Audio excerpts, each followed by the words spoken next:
The wind howled through the barren trees of the Appalachian wilderness, carrying snowflakes that stung like tiny daggers against exposed skin.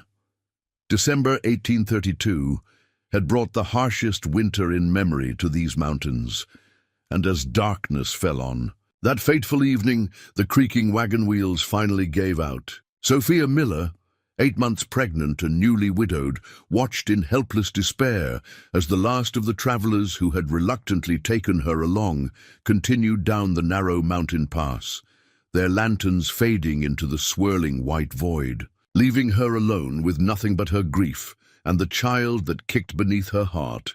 Before we jump back in, tell us where you're tuning in from, and if this story touches you, make sure you're subscribed, because tomorrow I've saved something extra special for you. Sophia pulled her threadbare wool coat tighter around her swollen belly as the last glimmers from the departing wagon train disappeared into the darkness. She had known the Prescott family for less than a week, having been grudgingly allowed to join their journey west after pleading her case. A woman alone, carrying a child, was considered bad luck by many travelers, a burden they couldn't afford. In these treacherous conditions, we can't spare the supplies, Jason Prescott had explained that morning when the wagon wheel first started showing signs of strain. If that wheel gives out completely, you'll have to make your own way. We've got 5 children to think about. Sophia had nodded, understanding their position even as fear tightened around her throat. Now, as the wheel lay splintered beyond repair and the Prescott's wagon disappeared around the bend, that fear blossomed into full-blown terror. 25 years old, raised in the comfort of Boston society, Sophia Miller had never imagined finding herself in such desperate circumstances. 6 months ago, she had been Sophia Blackwell, the cherished daughter of a successful merchant, newly married, to Thomas Miller, a charming entrepreneur with dreams of establishing trading posts along the frontier. When Thomas spoke of opportunity in the Western Territories, his eyes sparkled with such conviction that Sophia had willingly left behind her sheltered life. "Think of it, my love," he'd whispered as they lay in bed, his hand resting gently on her stomach where their child grew. "Our son will grow up in a land of boundless possibilities. He'll be a true American, shaped by the frontier rather than the constraints of Boston society." Their journey had begun with such hope, traveling with a larger group of settlers bound for Missouri Territory. But 3 weeks into their journey, a sudden fever had swept through their camp. Thomas, always so strong and vital, had succumbed. Within days, leaving Sophia pregnant and alone among strangers, the original group had splintered after the illness claimed 7 lives, with families regrouping based on their intended destinations. No one had particularly wanted the widowed. Sophia, with her fine manners and obvious inexperience with frontier hardships. The Prescotts had finally agreed to let her travel with them as far as their paths aligned, but made it clear that she was on her own once they reached the Cumberland Gap. Now, fate had decided she wouldn't even make it that far. Sophia surveyed, her meager belongings strapped to the broken wagon, one trunk containing clothing, a small pouch of coins sewn into her petticoat, Thomas's compass and map, a water canteen, some hard biscuits, dried beef, and a single blanket. Not nearly enough to survive a winter night in these mountains, let alone the weeks it would take to reach civilization on foot. The baby kicked vigorously, as if protesting their dire circumstances. Sophia placed a protective hand over her belly, suddenly angry rather than afraid. "We will survive this," she whispered, the words forming ice crystals in the frigid air. "I promise you that much." With newfound determination, Sophia gathered what she could carry. She emptied her trunk, layering every article of clothing onto her body. She wrapped the blanket around her shoulders like a shawl, tucked the food and water into a makeshift bundle, and secured Thomas's compass and hunting knife at her waist. The gold coins remained hidden in her petticoat, the most valuable and least useful of her possessions in these wilderness conditions. The first task was finding shelter before nightfall completely enveloped the forest. The temperature was dropping rapidly and the snowfall increasing in intensity. The road, little more than a rugged trail, offered no protection, but Sophia remembered passing a rock formation about half a mile back. Moving awkwardly under the weight of her pregnancy and multiple layers of clothing, Sophia began retracing their path. Each step required careful consideration in the deepening snow. A twisted ankle or broken leg would mean certain death for both her and her unborn child. The going was painfully slow. What should have been a 15-minute walk stretched into nearly an hour as Sophia navigated the treacherous terrain. Darkness had fully descended, with only the snow's eerie luminescence providing any visibility. The wind had intensified, driving the snowflakes horizontally through the trees and creating ghostly whispers that played tricks on her mind. When the rock formation finally appeared through the swirling white, Sophia nearly wept with relief. It wasn't much, a natural overhang created where several massive boulders had tumbled together, but it offered some protection from the wind and driving snow. Crawling into the small space, Sophia cleared away loose stones and branches to create a relatively flat area. Her fingers were already numb despite the multiple pairs of gloves she wore. The small space would grow colder as the night progressed unless she could create some heat. Thomas had taught her the basics of fire starting during the early weeks of their journey, insisting that every skill could mean the difference between life and death on the frontier. With trembling hands, Sophia gathered what dry tinder she could find beneath the overhang, along with small branches that hadn't yet been soaked by snow.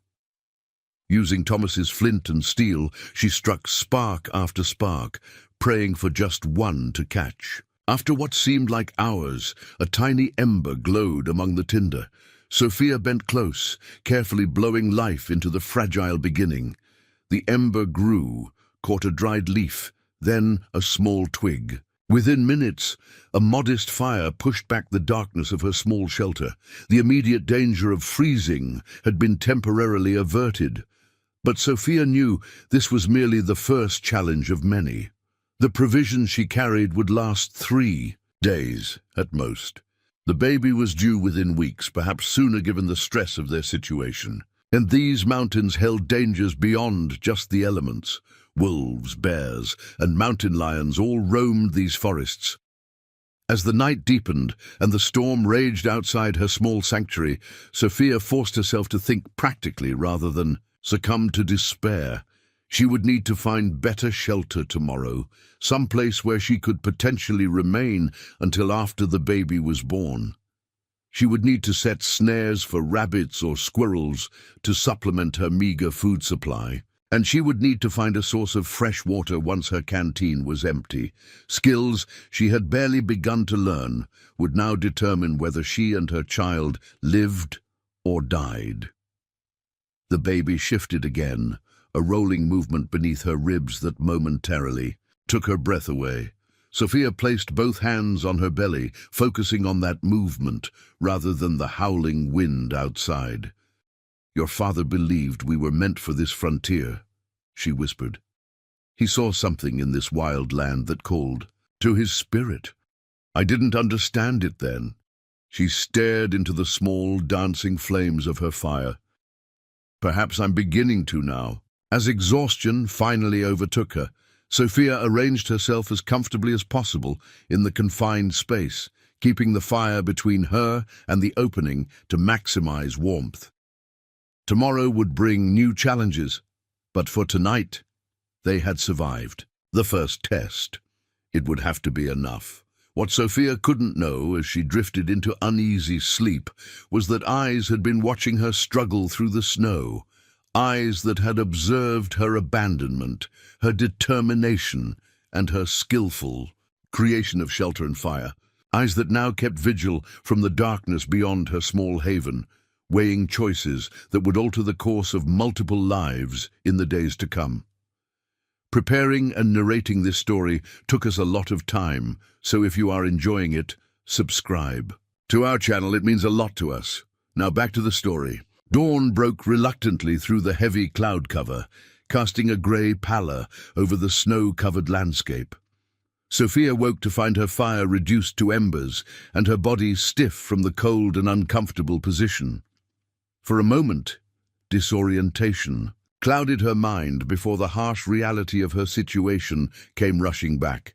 The storm had subsided overnight, leaving behind nearly 2 feet of pristine snow that transformed the forest into an alien landscape. Sophia's first attempt to stand sent sharp pains through her lower back, a worrying development this far into her pregnancy. She forced herself to breathe deeply, waiting for the discomfort to pass before venturing out from her makeshift shelter. The broken wagon remained where she had left it, now half buried in snow. Sophia trudged toward it, hoping to salvage anything she might have overlooked in yesterday's panic. The wagon bed yielded an unexpected treasure, a small cast-iron cooking pot that had fallen beneath the seat and been forgotten. She also discovered a watertight tin containing lucifer matches, far more reliable than the flint and steel she'd struggled with the previous evening. As Sophia gathered these newfound resources, a sound stopped her cold, the unmistakable howl of a wolf, answered by another from a different direction. The Prescotts had warned about wolf packs growing bold during harsh winters when game became scarce. A pregnant woman alone would make easy prey. With renewed urgency, Sophia loaded her discoveries into her bundle and began moving deeper into the forest, away from the trail. The rock overhang had served for one desperate night, but she needed more substantial shelter if she hoped to survive. The going was even more difficult than the previous evening.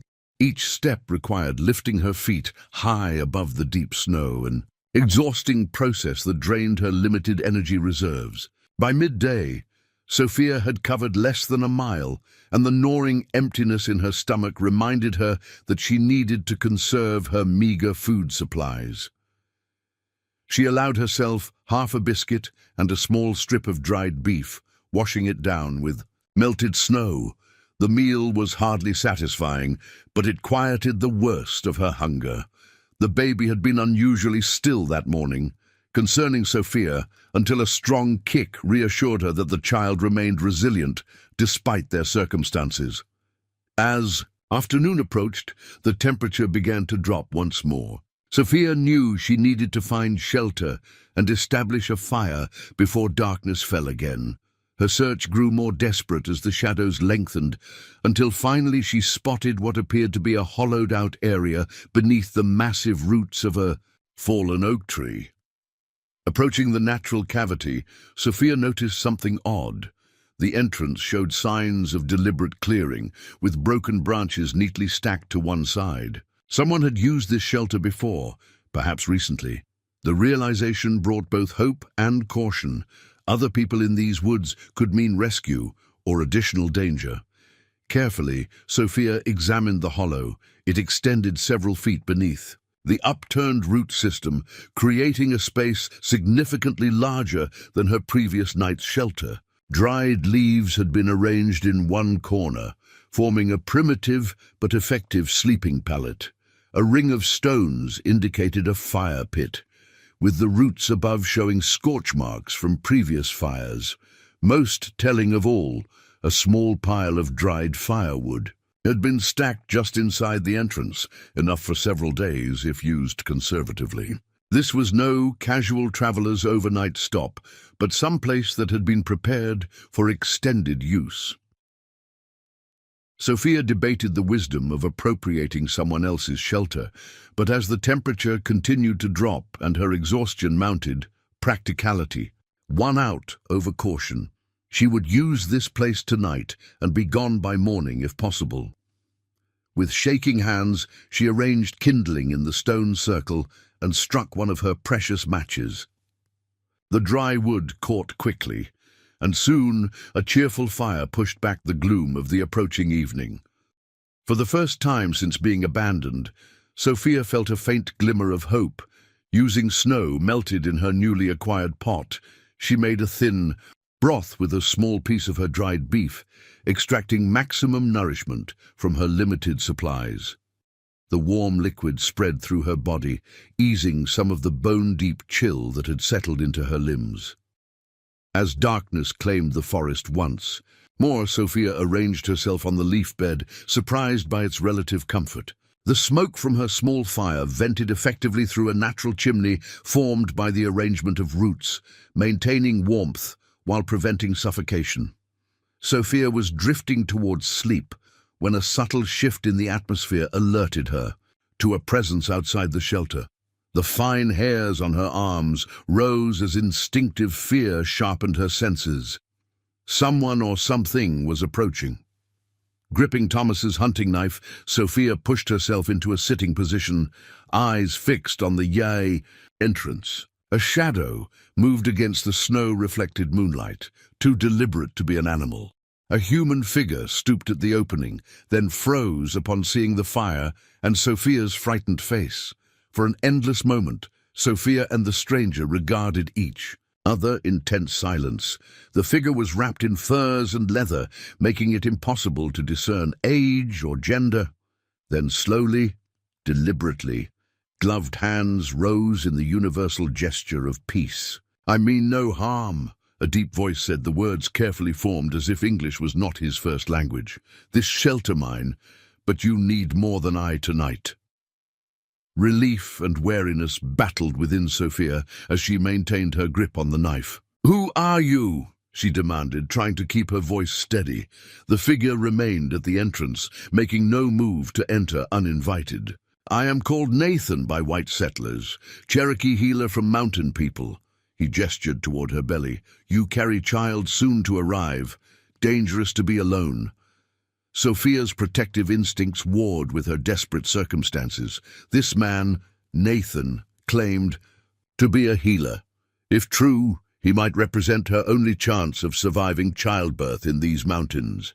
Yet she had heard terrible stories of frontier conflicts between settlers and native tribes. "The people who left me," she began cautiously, "they said Cherokee territories were further south."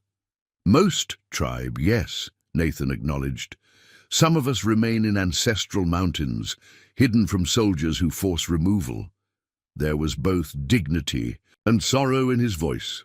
"I watch you since sunset yesterday. See wagon people abandon woman with child, not honorable action." The realization that she had been observed during her desperate struggle to survive should have been unsettling, but instead, Sophia felt a strange relief.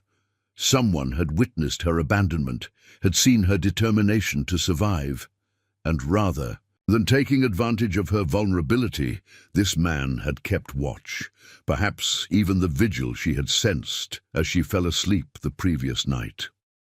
"This is your shelter," Sophia acknowledged, lowering the knife slightly. "I didn't know. I'll leave."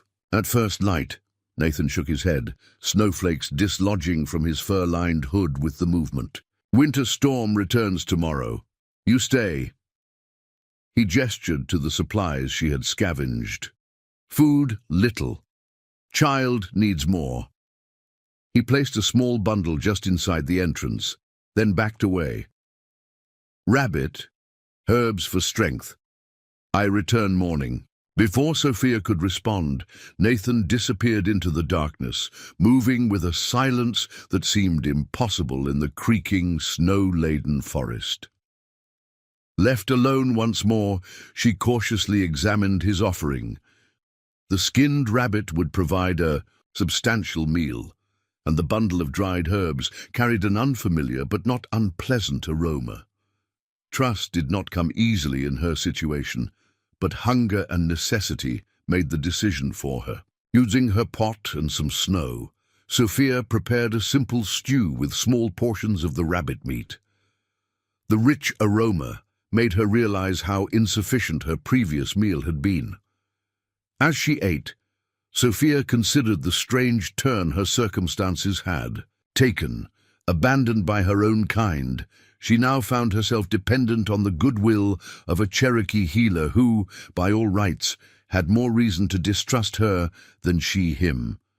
The irony was not lost on her. The baby moved vigorously as the warm food filled Sophia's stomach, almost as if expressing approval of this unexpected development. Despite her lingering wariness, Sophia felt the knot of despair that had formed in her chest begin to loosen slightly.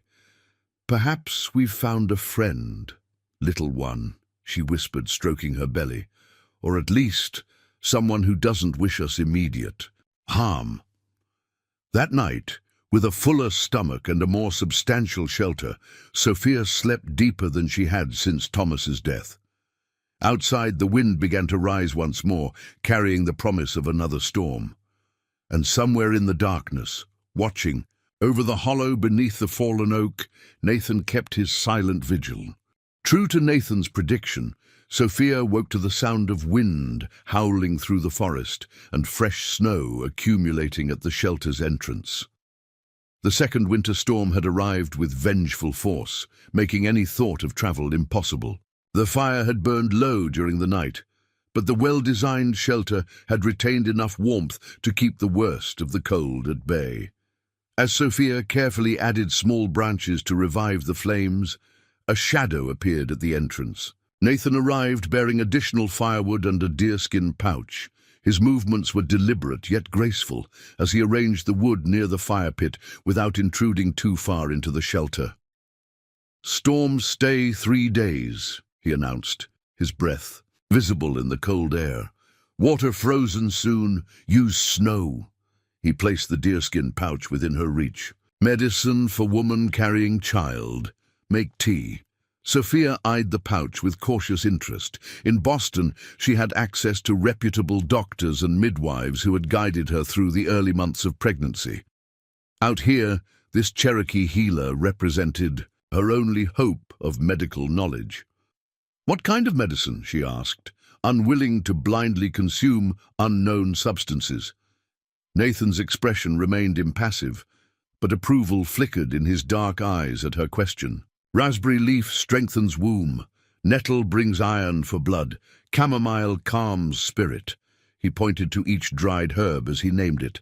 "Safe for child, used by Cherokee women for many generations." The herbs he described sounded familiar. Sophia recalled the midwife in Boston recommending raspberry leaf tea, though she had called it by a different name. This coincidence helped ease her wariness. "Thank you," she said, reaching for the pouch. "My name is Sophia Miller." Nathan nodded, once in acknowledgement. "Sophia, who carries child, needs meat to strengthen blood. I bring deer when storm passes." He glanced at her swollen ankles, visible beneath the hem of her dress. "When child comes." 4 weeks, according to the midwife in Boston, Sophia replied, unconsciously resting her hand on her belly, "though it may be sooner now." Nathan's brow furrowed slightly. "Winter birth dangerous without proper shelter. This place good for nights, not for child-bringing." He seemed to consider something before continuing. "My winter camp 3 miles north, sturdier, warmer. When storm ends, you come." The offer stunned Sophia. She had expected temporary assistance. At most, not an invitation to this man's home. "Why would you help me? Most of your people have suffered terribly at the hands of mine." Nathan was silent for so long that Sophia thought he might not answer. When he finally spoke, his voice carried the weight of personal history. 15 winters ago, Cherokee woman carrying child was caught in blizzard while gathering late herbs. White trapper family sheltered her, helped bring child safely. He met Sophia's gaze directly. "That child was my sister's. Some debts must be repaid, even when owed by others." The simple explanation, a balance being restored to the world, made more sense to Sophia than any elaborate justification might have. This was not about her specifically, but about maintaining harmony in a universe where kindness and cruelty both demanded reciprocation. "I accept your offer," she said quietly, "and I am grateful."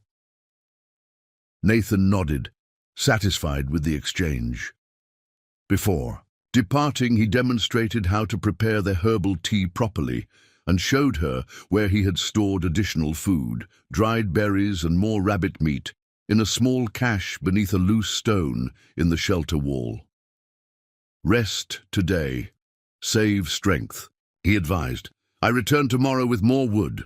After he left, Sophia prepared the herbal tea as instructed. The brew had an earthy flavor that she found not unpleasant, particularly when sweetened with a few of the dried berries.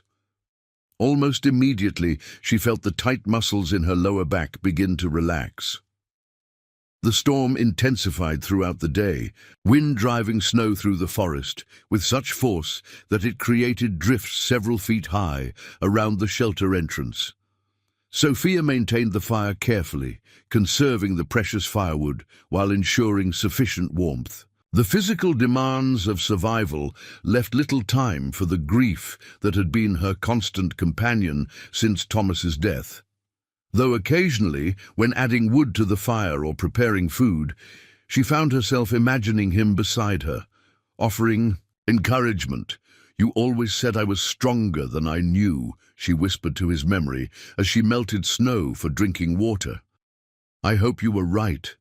That night, as darkness enveloped the forest and the storm continued its assault, Sophia experienced the first real contraction of labor, a band of pain tightening across her abdomen with unmistakable purpose. The sensation passed quickly, but left her wide-eyed with alarm.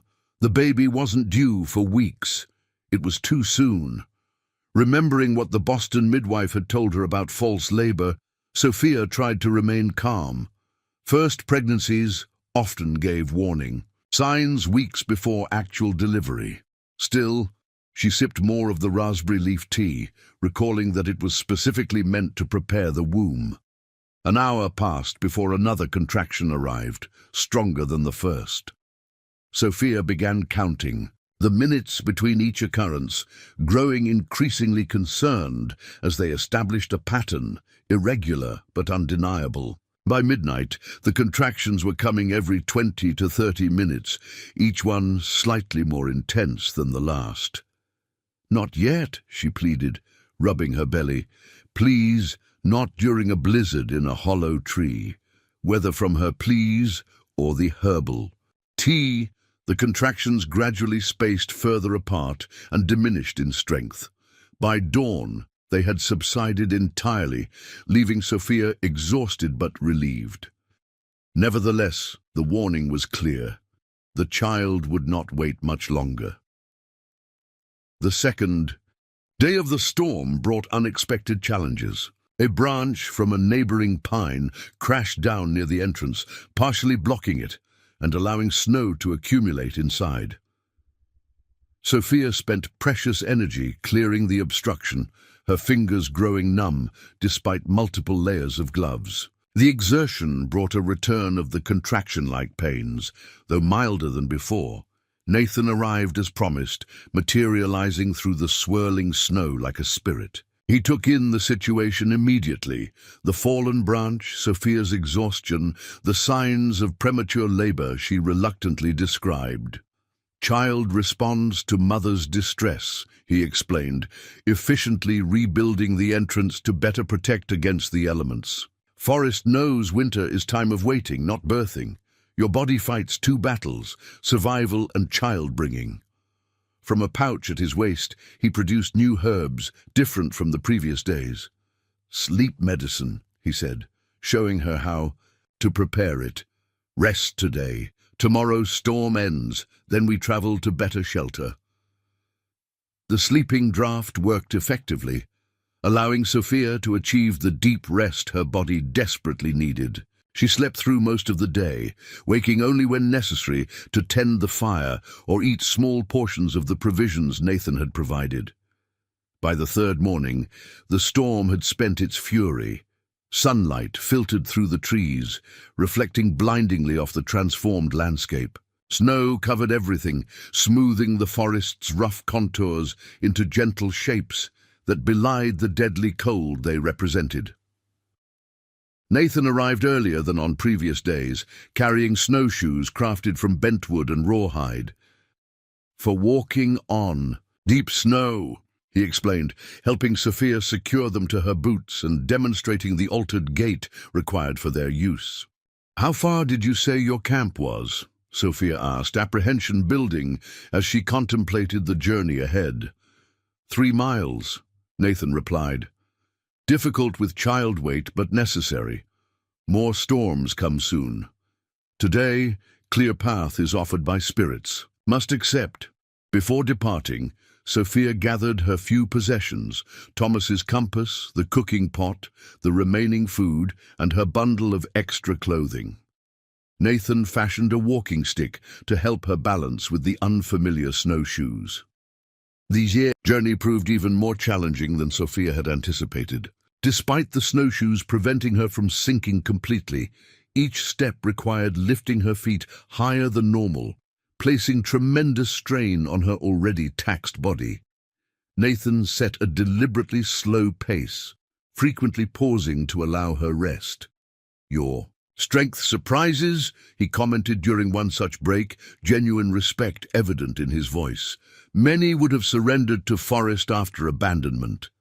Sophia leaned heavily on her walking stick, breath forming clouds in the frigid air. "I have no choice," she replied simply. "My child deserves a chance at life." Nathan's usually stoic expression softened momentarily.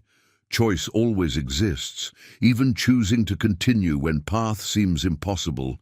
That is strongest choice. With those words echoing in her mind, Sophia pressed onward, one painful step at a time, toward the promise of shelter and the hope of survival.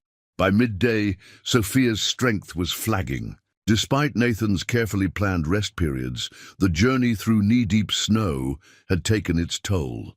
Every muscle ached, and worrying twinges in her lower back signaled that the baby remained restless. The brightness of sun-reflected snow had given her a pounding headache, and her lips had cracked from the dry winter air. How much further?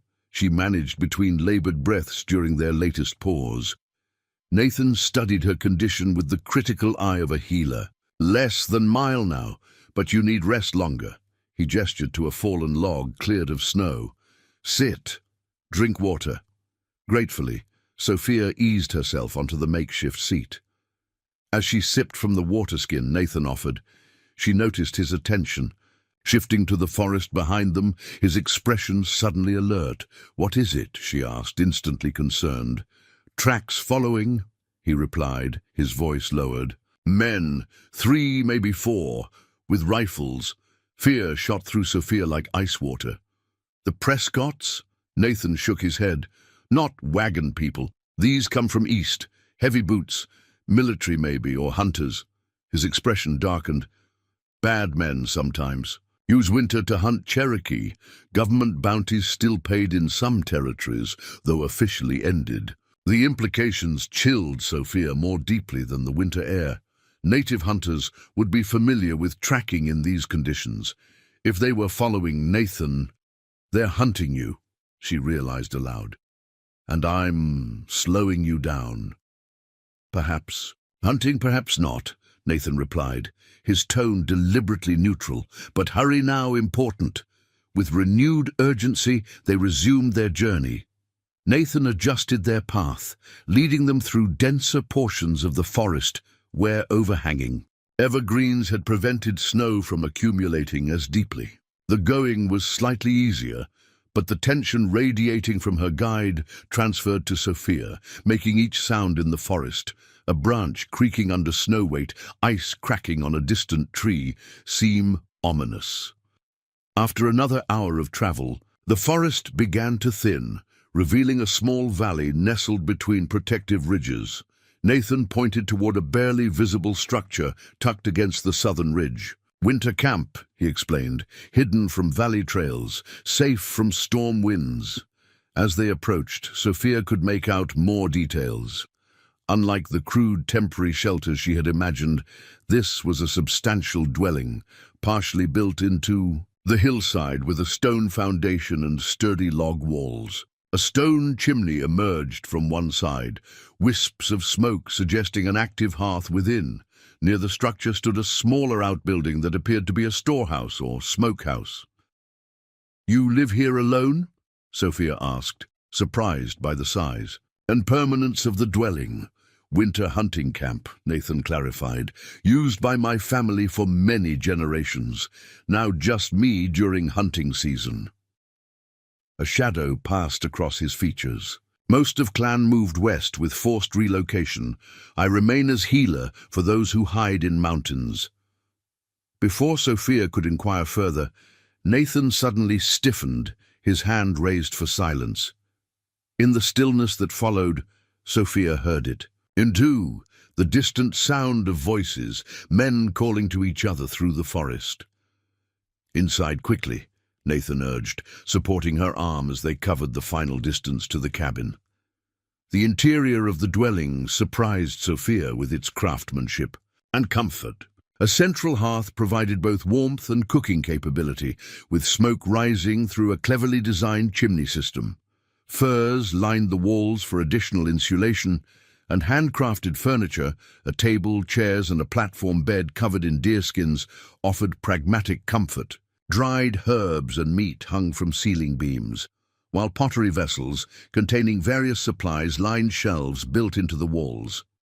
Nathan immediately secured the door, which Sophia noted was unusually thick and reinforced with metal bands.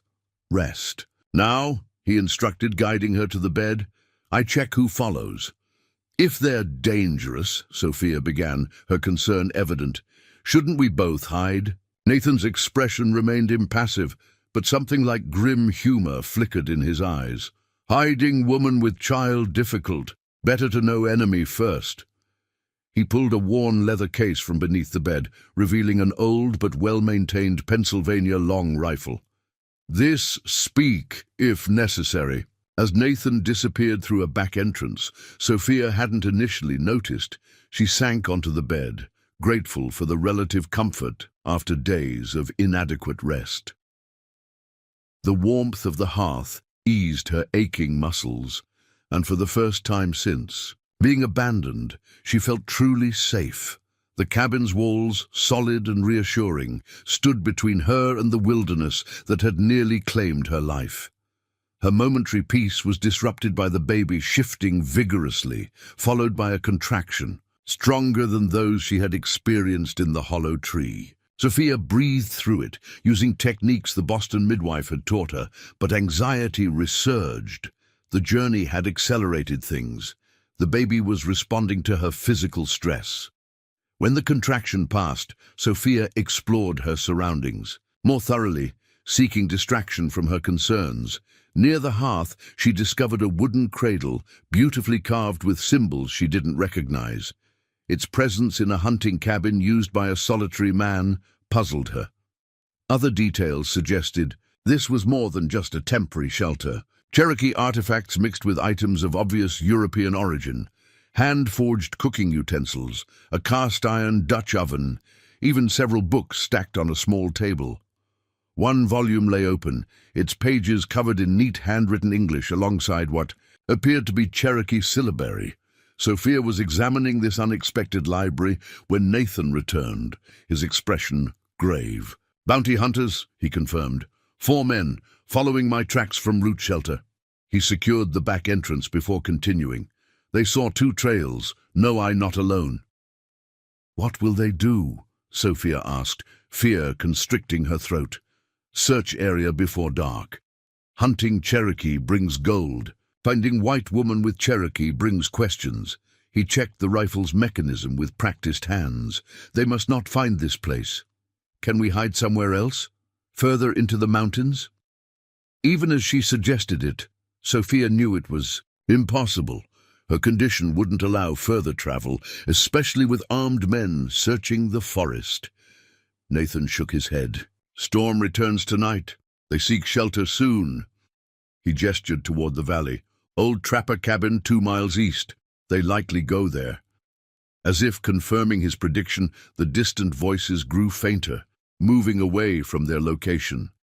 Still, Nathan remained vigilant, watching through a narrow window slit until satisfied the immediate danger had passed. Turning his attention back to Sophia, he noticed her discomfort immediately. "Child moves toward birth," he observed, not a question, but a statement of fact. Sophia nodded, unable to deny the increasing frequency of contractions. "The journey was difficult. I think it started, though still early." Nathan accepted this development with characteristic calm. Many days sometimes between first signs and child's arrival. He moved to one of the herb bundles hanging from the ceiling, selecting several different plants. Tea now helps prepare body without rushing child. As he prepared the medicinal brew, Sophia was struck by how competently this solitary man addressed childbirth, a domain typically reserved for midwives and women in her experience. "You've delivered babies before?" she asked, watching him measure dried herbs with precision. "Cherokee healer learns all medicine," he replied simply. "Men's ailments, women's needs, children's cures, balance important." He paused, adding more. "Wood to the fire.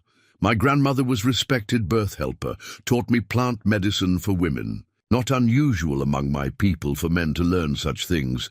This information provided Sophia surprising comfort. If her child truly was coming soon, at least she wouldn't face the ordeal alone or with someone completely inexperienced. Still, the thought of giving birth in a remote cabin with bounty hunters nearby, attended only by a man she'd known for mere days, filled her with trepidation. Nathan seemed to sense her anxiety. "Fear natural before child comes," he said, handing her the prepared tea. "But fear makes birth harder. Remember breath. Remember strength that brought you through forest. Body knows ancient wisdom of bringing life." As Sophia sipped the herbal tea, milder than she expected, with hints of mint and something like honey, she found his words oddly reassuring. Her body did know what to do. Women had been giving birth in far worse circumstances for millennia. She would endure whatever came. Outside, the light began to fade as winter's early dusk descended on the mountains. Nathan lit several animal fat lamps, their gentle glow creating a surprisingly cozy atmosphere within the cabin. He prepared a simple but nourishing meal of venison stew that restored some of Sophia's depleted energy. As they ate, the first snowflakes of the predicted storm drifted past the window.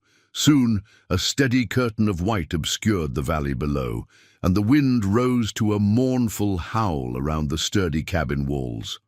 "Storm good for us," Nathan observed. "Covers tracks, keeps hunters. In shelter," he glanced at Sophia's abdomen, "gives child time to decide, come now or wait for calmer day." Within the cabin's protective embrace, surrounded by the skills and knowledge of a healer from a culture not her own, Sophia Miller prepared herself for whatever the long winter night might bring. The night deepened as the storm intensified, nature's fury providing an unexpected sanctuary from human threats. Sophia dozed intermittently, waking to occasional contractions that remained irregular, uncomfortable but not yet demanding immediate attention. Nathan maintained a watchful presence, alternating between tending the fire, preparing remedies, and checking the perimeter of the cabin when the wind temporarily abated. During one such wakeful period, Sophia's attention returned to the beautifully crafted cradle near the hearth. The question that had formed earlier finally found voice. "The cradle," she began, gesturing toward it. "It seems out of place in a hunting cabin used by a single man."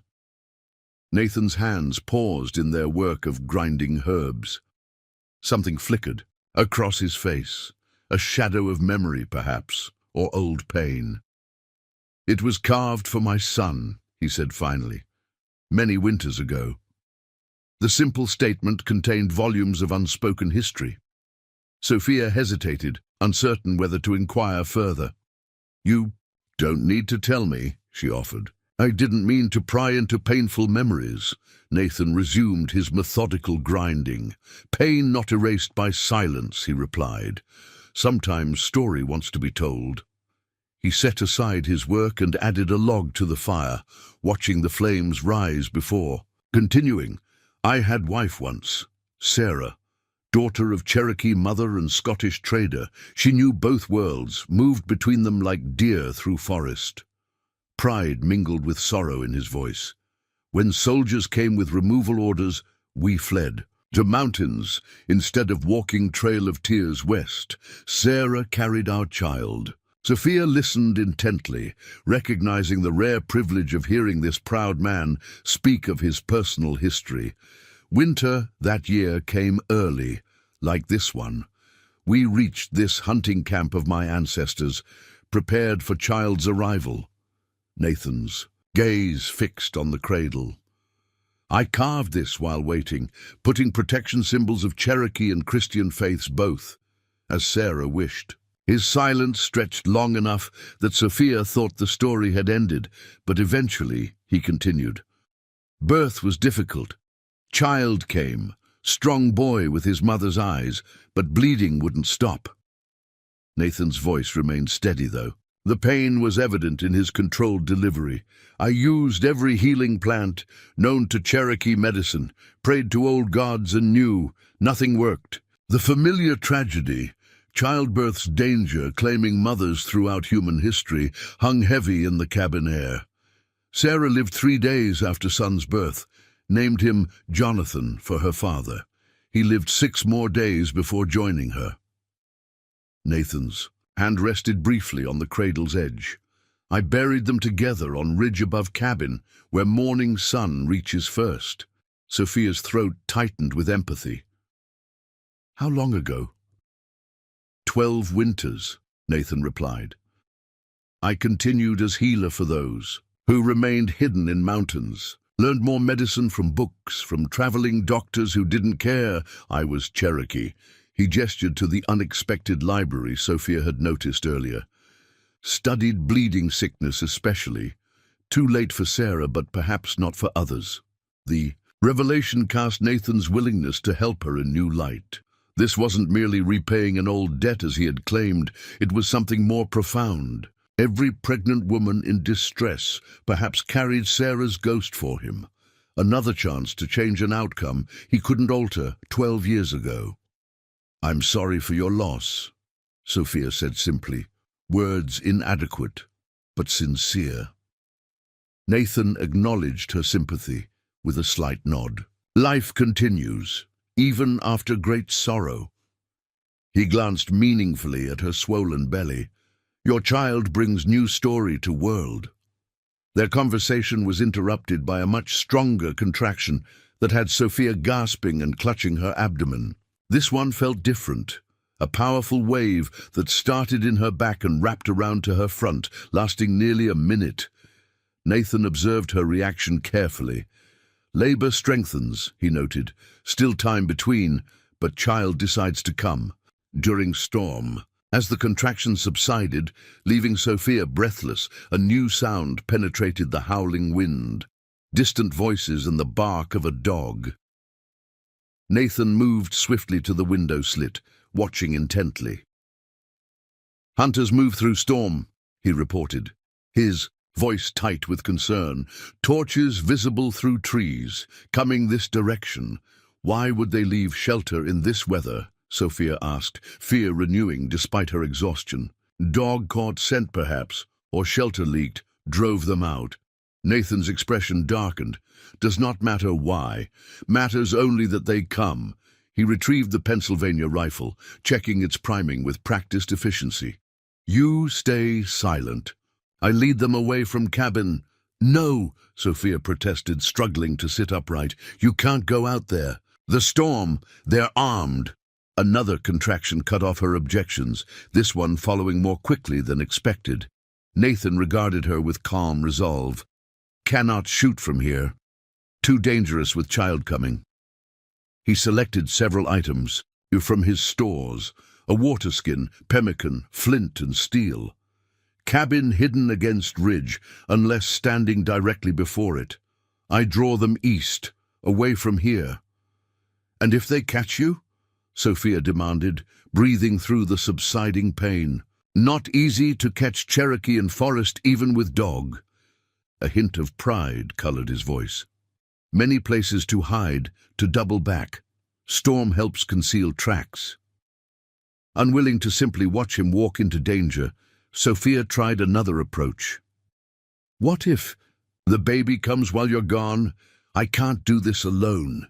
Nathan paused, acknowledging the validity of her concern. After a moment's consideration, he moved to a small chest near the bed, withdrawing several items which he arranged within Sophia's reach. Clean cloths, a sharp knife, sinew thread, a pottery bowl of rendered fat, and various packets of herbs labeled with symbols. If water breaks and child follows quickly, use these. He explained each item's purpose and use with concise precision. Child knows how to be born. Body knows how to birth. Fear is greatest enemy. The voices outside grew marginally louder, though still distant, perhaps half a mile away, but approaching steadily. Sophia could now distinguish individual shouts as the men called to each other over the storm's noise. "The search pattern suggests dog loss scent in snow," Nathan observed, moving in widening circles from trapper cabin. Making a swift decision, he gathered additional supplies, including what appeared to be pre-prepared smoke bombs, crafted from pine resin and particular herbs. "These mask scent from dog," he explained. "Old Cherokee hunting trick. Confuses animal. Tracking." He wrapped a deerskin coat more securely around himself and moved toward the back entrance. "Bar door after I leave. Open only for my special knock. 3 quick, 2 slow." He demonstrated the pattern on the table edge. "How long will you be gone?" Sophia asked, another contraction building as she spoke. "Until hunters leave area or until child arrives?" Nathan's expression softened momentarily. "Whichever comes first. Trust yourself if alone. Women stronger than men in birth-bringing." With those final instructions, Nathan slipped through the back entrance and disappeared into the storm. Sophia immediately barred the door as directed, then returned to the main room where the fire cast dancing shadows against the log walls. Left alone in the remote cabin while labor intensified and armed men searched the surrounding forest, Sophia found her thoughts turning to Thomas. What would he think of her current circumstances, his proper Boston wife, taking shelter with a Cherokee healer, preparing to give birth in a mountain cabin during a winter storm while bounty hunters prowled? "Outside, you always said the frontier would change us," she whispered to his memory. "I don't think either of us imagined how much." Another contraction seized her, stronger than the last. When it passed, Sophia methodically arranged Nathan's birthing supplies beside the bed. Whatever happened next, she was determined to face it with the same courage that had brought her through. The wilderness alive. Outside, the storm's intensity multiplied, wind shrieking around the cabin corners and snow accumulating in drifts that would soon reach the window's height. The distant voices grew fainter, then disappeared entirely beneath nature's overwhelming chorus. Whether the hunters had changed direction, given up their search, or simply couldn't be heard over the storm, remained impossible to determine. Sophia paced the cabin floor during the lulls between contractions, one hand supporting her lower back, while the other rested protectively on her belly. The baby seemed extraordinarily active now, shifting and turning as if seeking the optimal position for entry into the world. "Not yet," she urged, both to herself and the child within. "Give Nathan time to return. Give the hunters time to leave." But her body, operating on ancient imperatives beyond conscious control, continued its inexorable progression toward birth. As midnight approached, marked by a small pendulum clock among Nathan's possessions, Sophia's water broke in a sudden rush, soaking her clothing and the cabin floor. The development triggered contractions of dramatically increased intensity, causing her to cry out involuntarily before biting her lip to maintain silence. The hunters might be gone, drawn away by Nathan's diversionary tactics, but certainty was impossible. Prudence demanded continued quiet despite the growing urge to vocalize through the pain. Alone in the wilderness cabin, surrounded by a raging blizzard with potential enemies nearby, and her only ally deliberately drawing danger away from her, Sophia Miller began the final stage of labor, transforming from pregnant widow to mother in the most challenging circumstances imaginable. Time lost all meaning as Sophia surrendered to the ancient rhythm of childbirth. Each contraction built like a wave, cresting in nearly unbearable intensity before gradually receding, leaving precious moments to gather strength for the next assault. She moved instinctively between positions, kneeling, squatting, leaning, against the rough-hewn table, seeking whatever brought the slightest relief. Nathan's careful preparations proved invaluable. During brief respites between contractions, Sophia sipped the herbal tea he had left steeping by the fire, its properties helping to ease the worst pangs while providing vital strength. The cabin remained secure against both storm and potential human threats, its thick walls muffling her occasional cries when the pain grew too intense to bear silently. As the labor progressed, Sophia found herself drawing on unexpected reserves of determination. The journey that had brought her to this remote cabin, the grief of Thomas's death, the abandonment by the Prescotts, the desperate nights alone in the wilderness, had forged something new within her. Each challenge survived had strengthened. Her resolve, each obstacle overcome, had proven her more capable than she had ever imagined. "I can do this," she whispered through gritted teeth as another contraction built. "I will do this." Outside, the blizzard reached its zenith, wind and snow combining in a howling maelstrom that erased all other sounds. Whether Nathan still attempted to lead the hunters away or had sought his own shelter from the storm's fury remained impossible to know. Sophia could only focus on the immediate demands of her body as it worked to bring new life into the world. Near what she estimated to be 2 in the morning, the urge to push became overwhelming.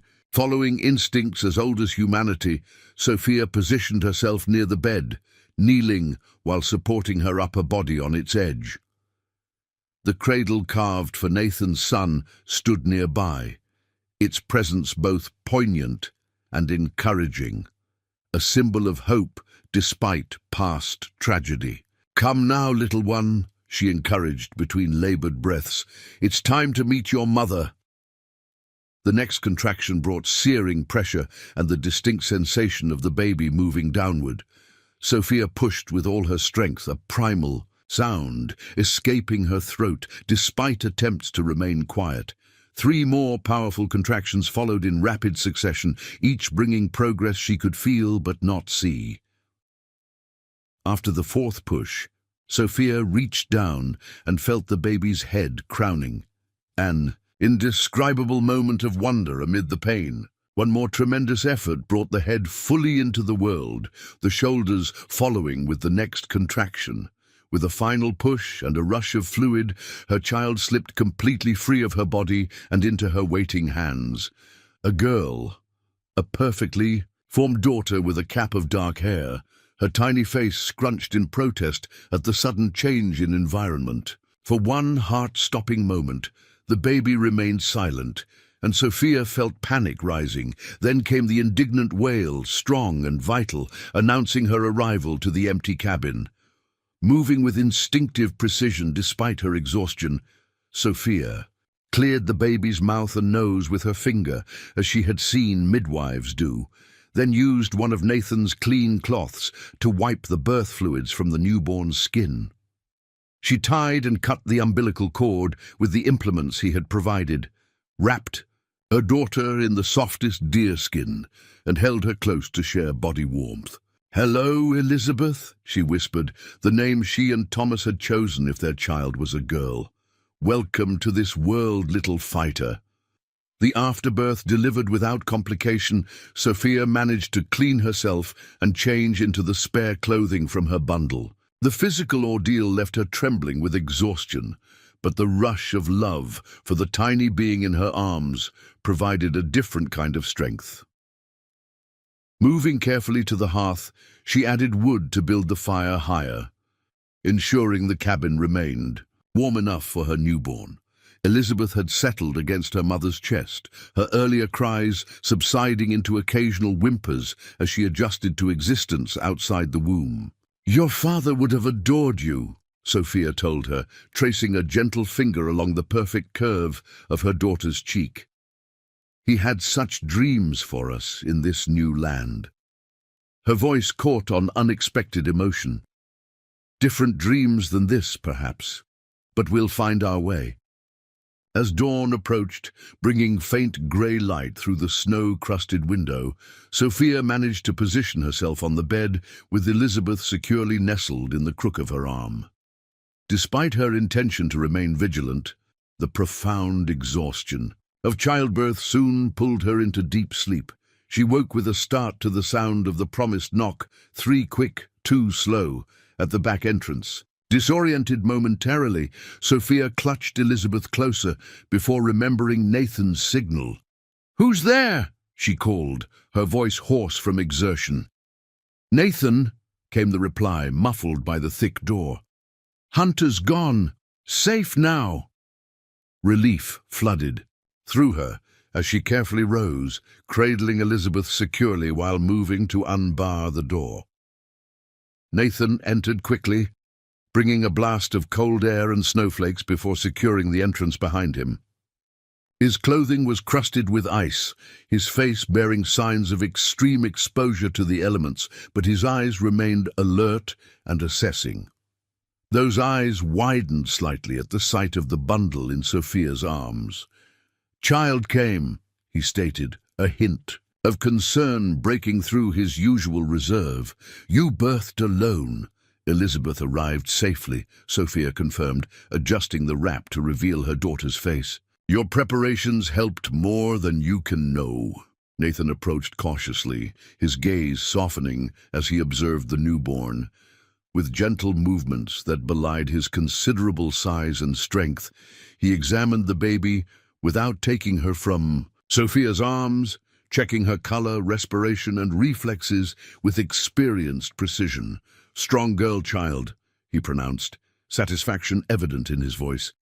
"Good size despite coming early." He turned his attention to Sophia.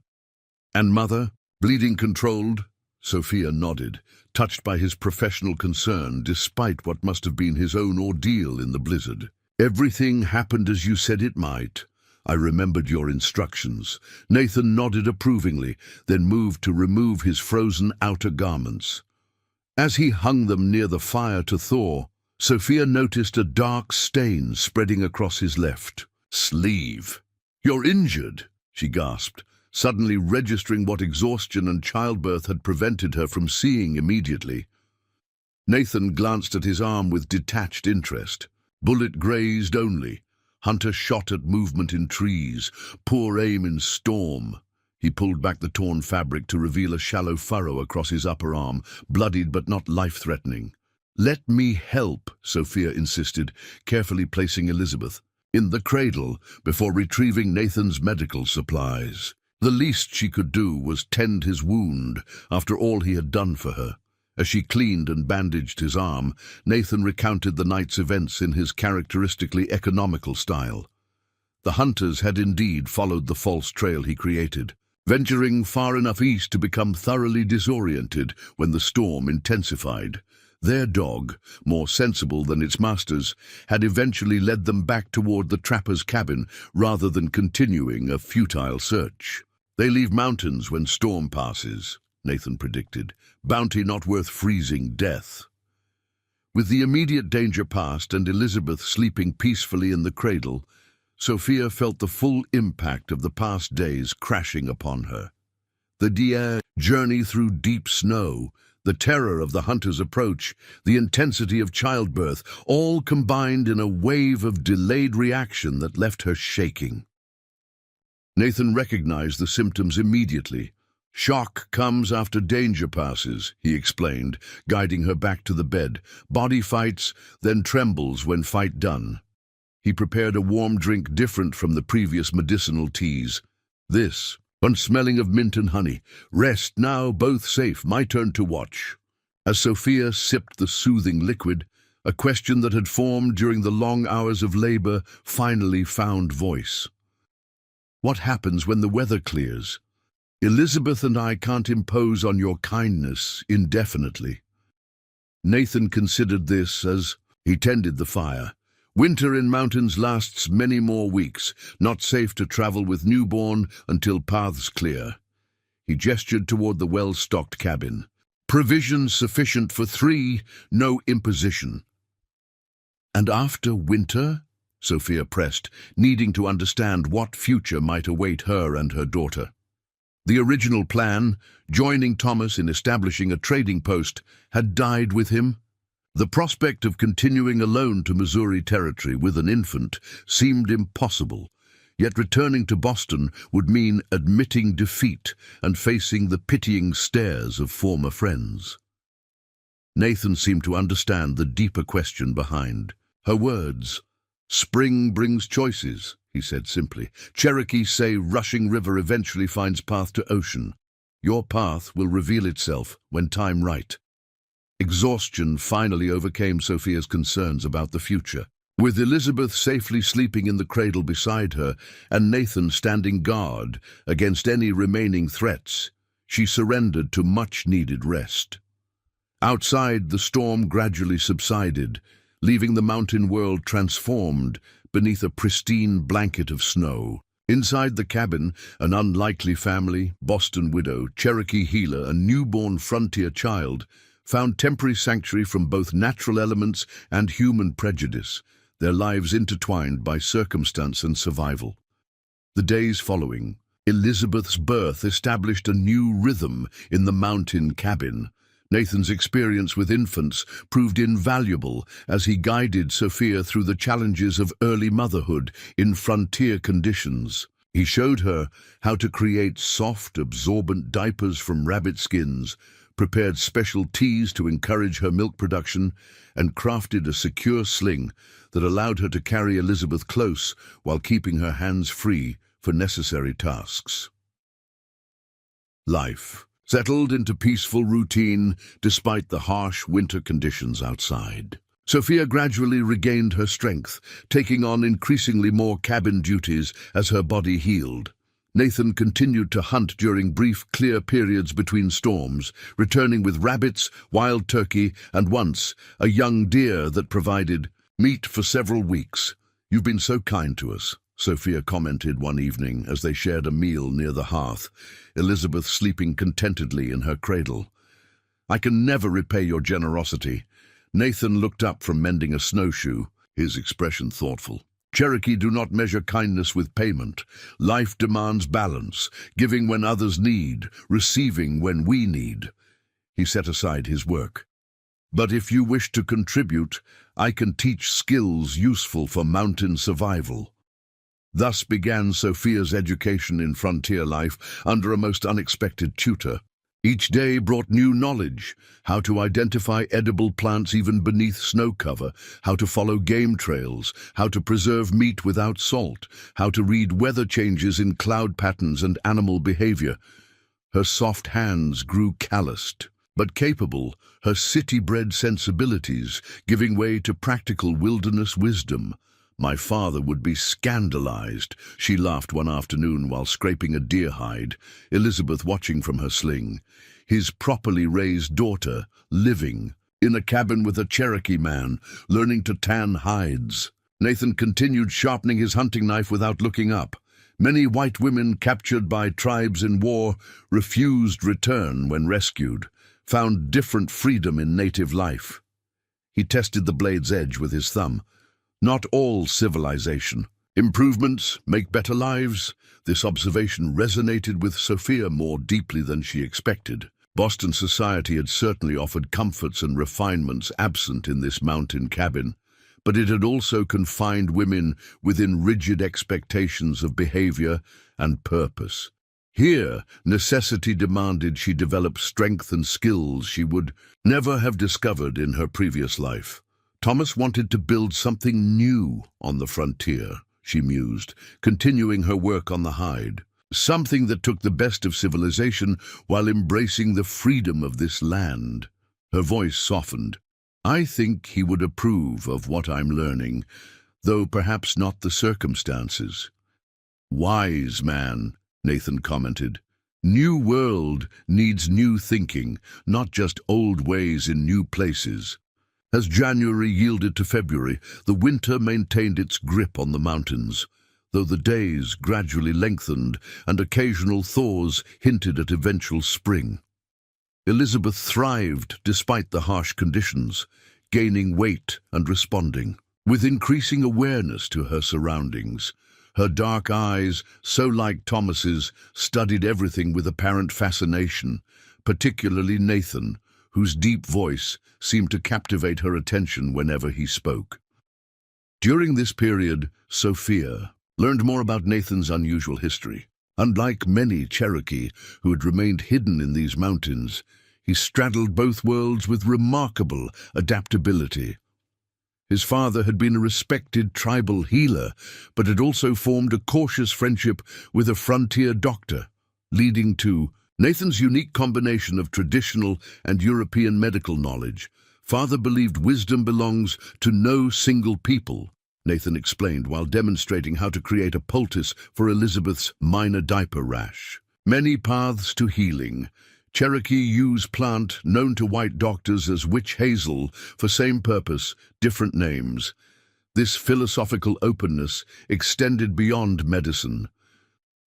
In addition to the books Sophia had noticed earlier, Nathan possessed maps, astronomical charts, and even a battered copy of Shakespeare's works. His literacy in both English and Cherokee allowed him to document traditional knowledge while absorbing outside perspectives, an approach that had distanced him from some traditionalists in his tribe, while making him an invaluable intermediary during increasingly tense relations with white authorities. You could have gone west with the others, Sophia observed one night as Nathan studied a star chart by lamplight. With your knowledge, you'd be valuable to any community. Nathan carefully traced a constellation before responding. Left wife and son buried here. Could not leave them alone. His voice remained steady, though Sophia detected the underlying emotion. And some Cherokee, too old, too stubborn to travel Trail of Tears, needed healer who understands both medicines. As February progressed, the bounty hunters never returned, but new concerns arose. During a clear spell, Nathan ventured further down the mountain than usual for hunting and returned with troubling news from a sympathetic trapper he had encountered. Militia companies forming in lowland settlements, he reported, his normally impassive features tight with worry.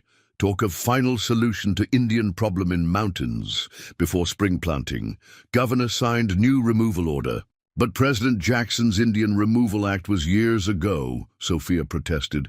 I thought the official relocations were complete. Official, yes. Reality, no. Nathan stoked the fire with more force than necessary. Some Cherokee hide successful. Government finds embarrassing. New militia, not regular army. Local men paid for each Indian captured or killed. The implications chilled Sophia despite the cabin's warmth.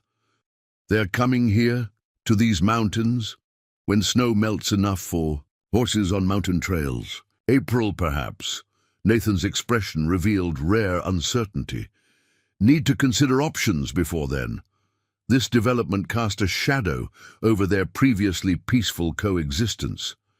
Nathan began scouting more frequently, establishing alternate shelters and cache sites throughout his territory. He taught Sophia recognition signals and emergency procedures with increasing urgency. If militia comes while I hunt, hide here, he instructed, showing her a concealed storage space beneath the cabin floor, large enough for you and Elizabeth. Contains water, food, blankets. I won't hide while you face danger alone, Sophia objected, Elizabeth sleeping against her shoulder. Not after everything you've done for us. Nathan regarded her with unexpected gentleness. Child needs mother more than mother needs pride. He placed a reassuring hand on Elizabeth's tiny back. "Promise to hide if danger comes." Reluctantly, Sophia agreed, though the prospect of cowering beneath floorboards while armed men searched for Nathan violated her growing sense of justice. The Cherokee healer had saved 2 lives that bitter winter night, arguably 3, counting Thomas's legacy in Elizabeth. The thought of repaying that debt with abandonment when he faced mortal danger himself seemed unconscionable. One snowy afternoon, in late February, while Nathan was checking his more distant traplines, Sophia discovered a locked chest partially concealed behind storage shelving. Her curiosity piqued. She searched the cabin until she found a small key hidden in the hollow handle of a cooking ladle. The chest contained documents that stunned her: land deeds, official court recognitions of Cherokee property rights, signed, treaties, and correspondence with territorial authorities dating back decades. Most significantly, she found papers establishing Nathan's legal American citizenship through his maternal grandfather's service in the Revolutionary War. A fact that should have protected him from removal orders. "These are important legal protections," she exclaimed when Nathan returned, the papers spread across the table. "Why haven't you used them?" Nathan surveyed the documents without apparent concern about her discovery. "Papers mean nothing when men with guns make law. Showed these to Marshall once. He burned copy, threatened worse if I returned." He began removing his snow-covered outer garments. "Paper rights for Indians worth less than paper they written on." "But this is different," Sophia insisted, holding up his citizenship documentation. "This establishes rights no removal order can supersede. My father had business dealings with several prominent Boston attorneys. I understand how valuable these particular protections are." Nathan regarded her with curious intensity. "You know law matters? Enough to recognize these documents would interest certain influential newspapers in the East," Sophia replied, thinking rapidly. "The Indian Removal Act has opponents, particularly among religious and abolitionist groups. Your case, a legally recognized citizen with documented property rights being hunted by bounty militia, could become a significant embarrassment to territorial authorities." For the first time since meeting him, Sophia saw Nathan genuinely surprised. "You would help create such political problem. You saved my life and my daughter's. You've shared your home and knowledge." Sophia gathered the documents carefully. Besides, Thomas believed in justice above all else. He would expect no less from his wife. A slow smile, rare and transformative, spread across Nathan's usually stoic features. "Boston woman more dangerous than militia, perhaps." The smile faded as practical considerations reasserted themselves.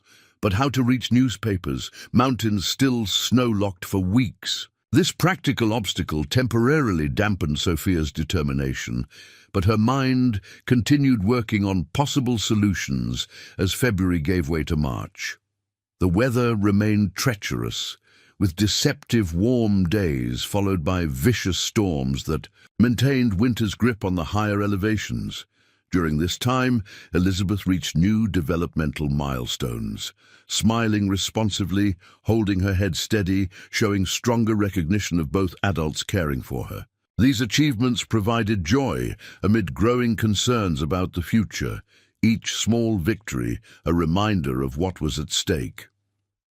"She will walk strong paths," Nathan observed one evening, as Elizabeth demonstrated her improving neck strength during her belly time on a soft deerskin.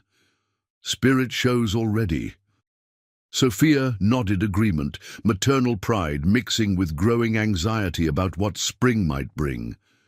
The militia preparations Nathan had mentioned represented a threat not just to him, but potentially to Elizabeth and herself. If found living willingly with a Cherokee, she might face accusations of going native, a status that could result in her being declared unfit to mother her own child, according to the prejudices of the time. As if sensing her thoughts, Nathan spoke the reality they both recognized, but had avoided discussing directly. When trails clear enough, you should consider journey to nearest settlement. Safer for you and Elizabeth than remaining here when militia comes. The suggestion, though practical, struck Sophia like a physical blow. The mountain cabin had become more than shelter. It had become home in a way her brief time with Thomas on the trail had never achieved. More importantly, Nathan had become more than rescuer or reluctant host. He had become... what? Friend seemed inadequate for their shared experiences, partner closer but still incomplete. "And what will you do?" she asked, voicing the question that truly mattered. Nathan turned his attention to the fire, stoking it, thoughtfully before answering. "Continue as always, hide when necessary, heal those who need, wait for world to change." The simplicity of his response belied the danger it represented. Both knew that waiting for the world to change might mean years or decades of precarious existence, potentially cut short by a militia bullet or the hardships of solitary survival. That night, as a late-season snowstorm howled around the cabin corners, Sophia lay awake long after Elizabeth had fallen asleep. The approaching spring would force decisions she was not yet prepared to make, paths diverging in ways that would forever alter 3 lives brought together by wilderness and winter. March brought the first genuine signs of winter's retreat. Icicles that had hung from the cabin eaves for months began to drip steadily during daylight hours, creating musical patterns that delighted Elizabeth when Sophia held her outside to hear them. Patches of bare ground emerged on south-facing slopes, revealing dormant plants waiting to renew their cycle. Birds returned to the high country, their songs replacing winter's silence with vibrant choruses at dawn and dusk. With spring's approach came increasing tension. Nathan extended his scouting missions, sometimes staying away overnight to gather intelligence from sympathetic contacts in the foothills. Each return brought more concerning news. The militia companies were indeed organizing, with at least 60 men signed up under a particularly zealous captain named William Harding, a man known for his brutal efficiency during previous Indian removals. "Harding leads largest company," Nathan reported after one such expedition.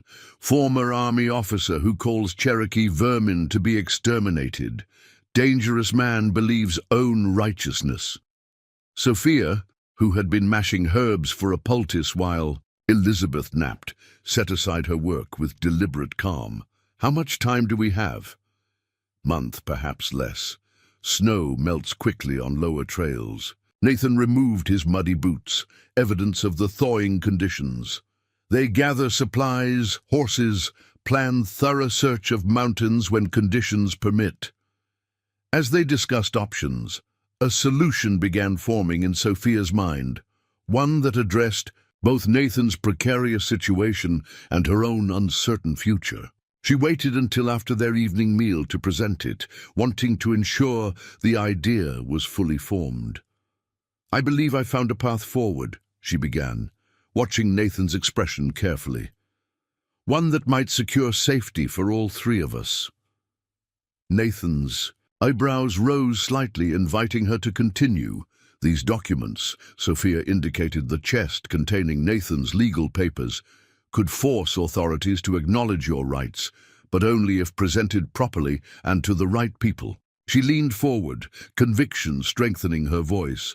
"Thomas had business contacts in St. Louis, men with political connections and newspaper interests. If we could reach them, present your case alongside evidence of illegal militia actions." "Long journey," Nathan observed, though she noted he said "we" rather than dismissing the idea outright. "Dangerous with militia searching mountains, and white woman traveling openly with Cherokee man invites different troubles. Which is why we need a compelling story," Sophia countered, having anticipated this objection. A widow and her infant rescued by a legally recognized Cherokee citizen with documented property rights. It's exactly the kind of narrative that would interest reform-minded newspapers. Her eyes met his directly. Not just for you, but as a means to challenge the entire removal policy. Nathan studied her with new intensity. You suggest using our situation as political weapon. I suggest using truth against injustice, Sophia corrected. Your legal rights exist, but are being ignored. The militia's planned actions violate both law and basic humanity. Why not expose these contradictions to those with power to effect change? For several moments, Nathan considered silently, absently stroking the small carved bear he often worked on during evenings, a toy he was creating for Elizabeth. When he finally spoke, his words surprised her. Sarah would have suggested same, he said quietly. She believed in fighting with both weapons and words. He set the carving aside. Plan has merit, but requires preparations. Maps needed, supplies, safe route avoiding settlements hostile to Cherokee. The discussion continued late into the night, transforming from hypothetical possibility to actionable strategy. Nathan sketched rough maps of potential routes, marking dangerous areas to avoid and identifying potential allies. The most promising path would take them northwest toward the Missouri River, bypassing territorial centers where the militia organized while aiming for St. Louis, where Thomas's business associates might provide crucial assistance. Journey requires at least 3 weeks if weather favorable, Nathan calculated, his finger tracing the proposed route. Longer with infant. Must wait until Elizabeth stronger for travel, but before militia begins mountain sweep. Early April then, Sophia suggested. She'll be nearly 3 months old, and the worst spring storms should have passed. Nathan nodded agreement. Time enough to prepare properly. His expression grew serious. But Sophia must understand risks. Journey dangerous even without militia. If captured or killed, Elizabeth becomes orphan in reality, not just legal terms. The stark assessment sobered Sophia momentarily, but her determination remained unshaken. Staying brings equal danger, just delayed. At least this path offers hope beyond mere survival. She looked toward the cradle where Elizabeth slept peacefully. Besides, I want my daughter to live in a world where justice matters more than prejudice. This journey serves that greater purpose.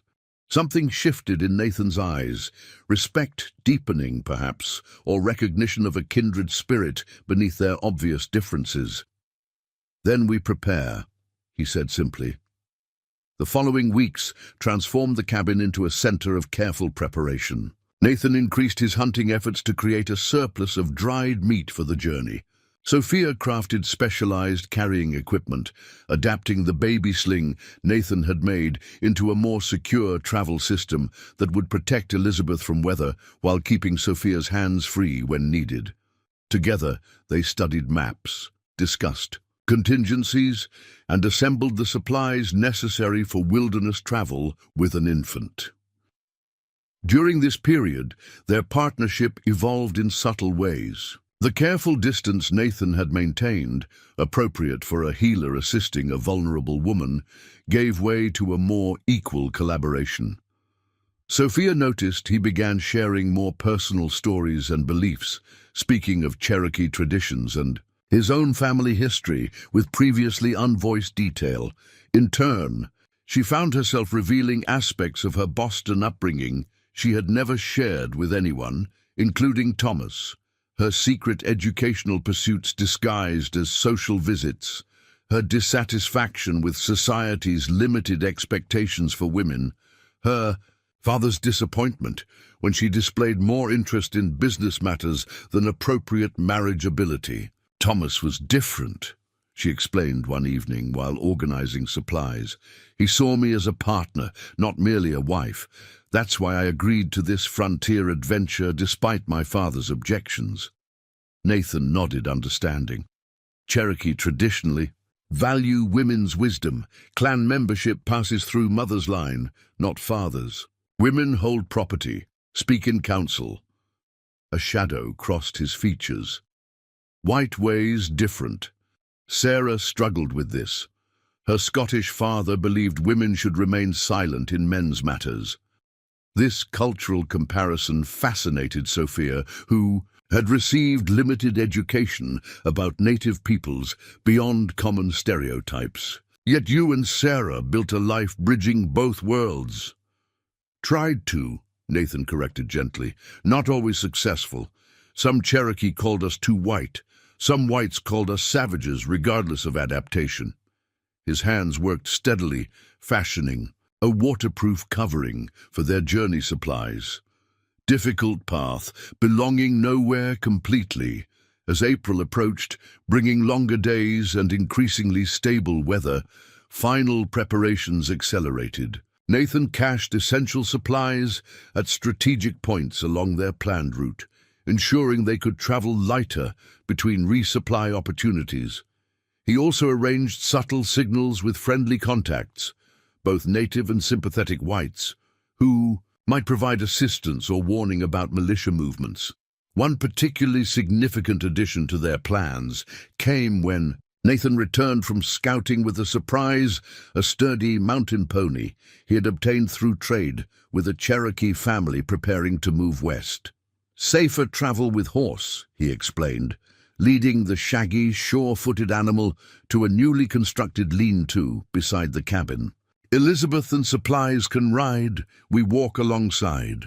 The pony, which they named Maple for her reddish-brown coloring, proved gentle with Elizabeth, standing patiently while Sophia practiced securing the special carrier Nathan designed to hold the infant safely during travel.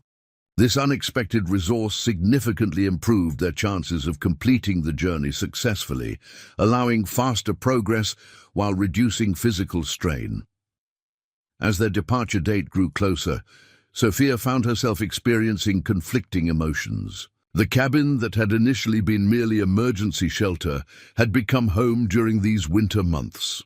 The forest that had once seemed threatening now felt familiar, its seasonal patterns and wildlife recognized as neighbors rather than dangers. Most significantly, the working partnership with Nathan had evolved into something neither of them had anticipated or named, but which contained unmistakable elements of deep mutual respect and growing affection.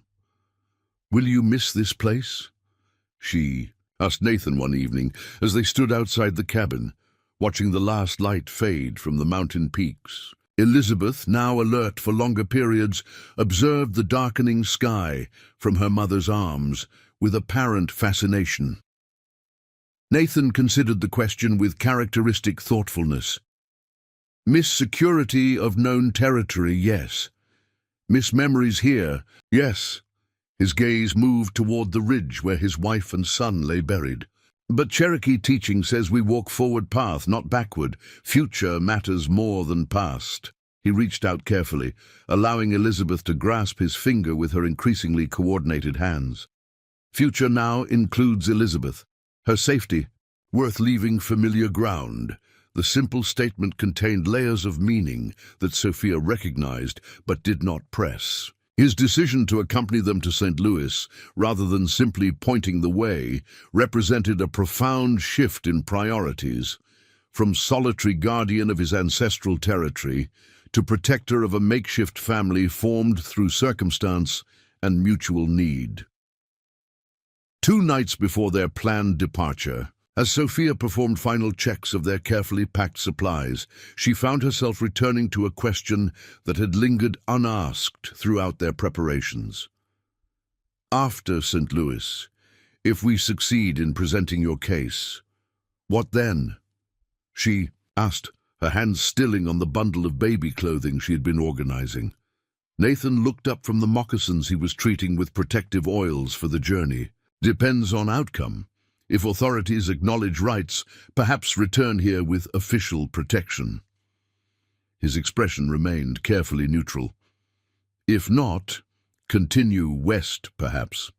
Many Cherokee establishing new communities beyond current territories. And Elizabeth and I," Sophia pressed gently, What place do you see for us in either outcome?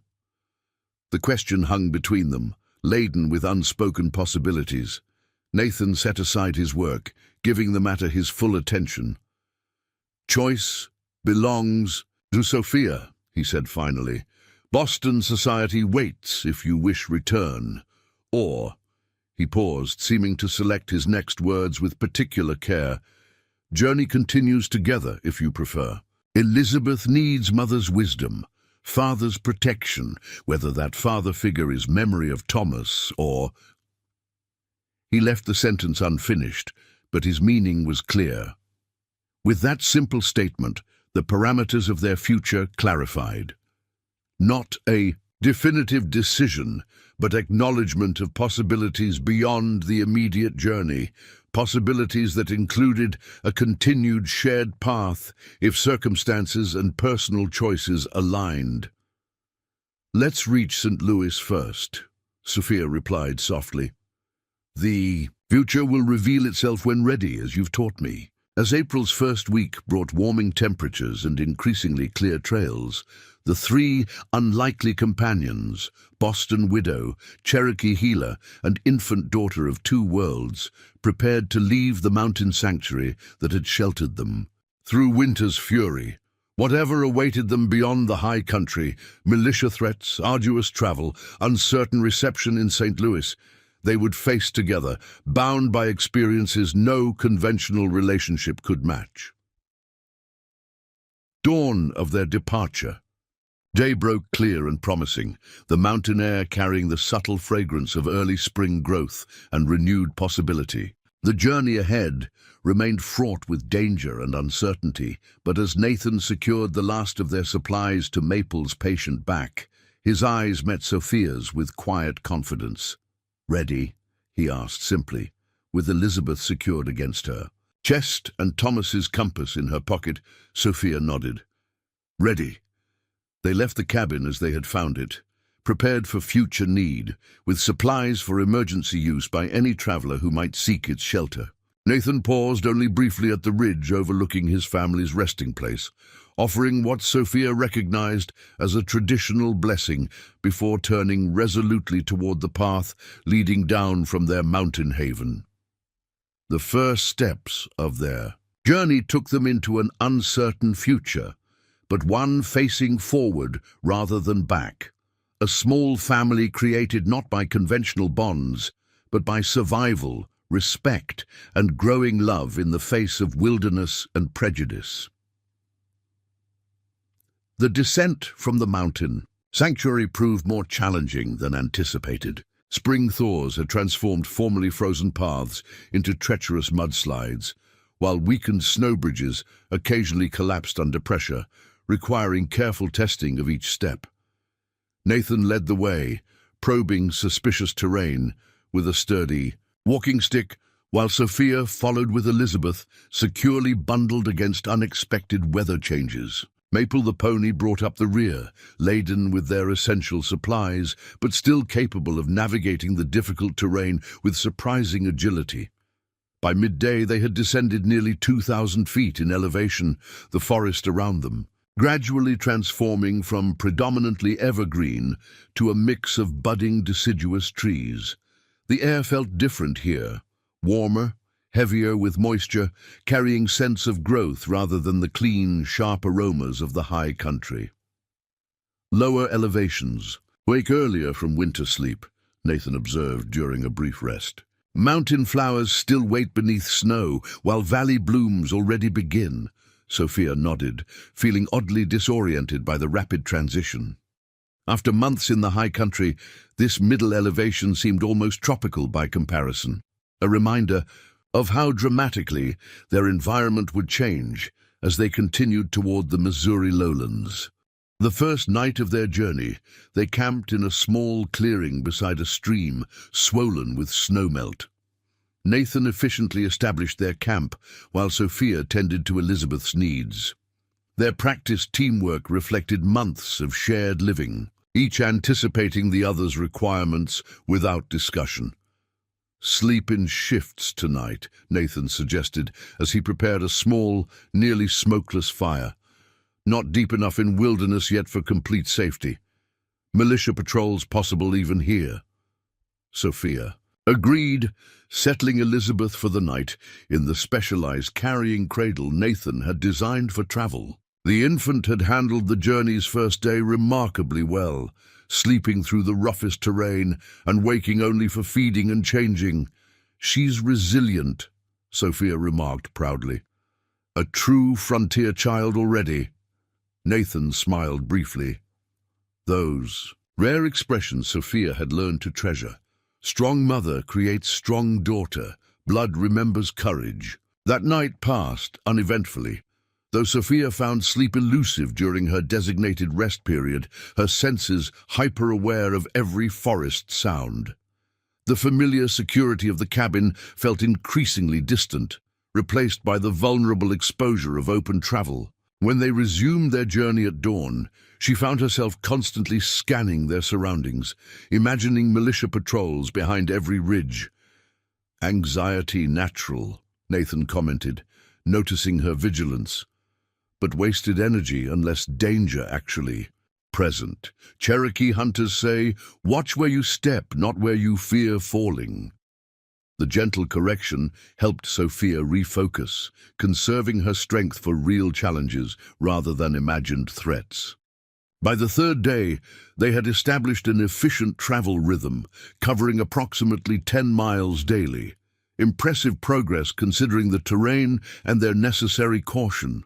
Their planned route deliberately avoided established trails and settlements, following instead the natural corridors created by stream valleys and game paths. Nathan demonstrated remarkable navigation skills, seemingly able to maintain their intended direction despite the winding nature of their path.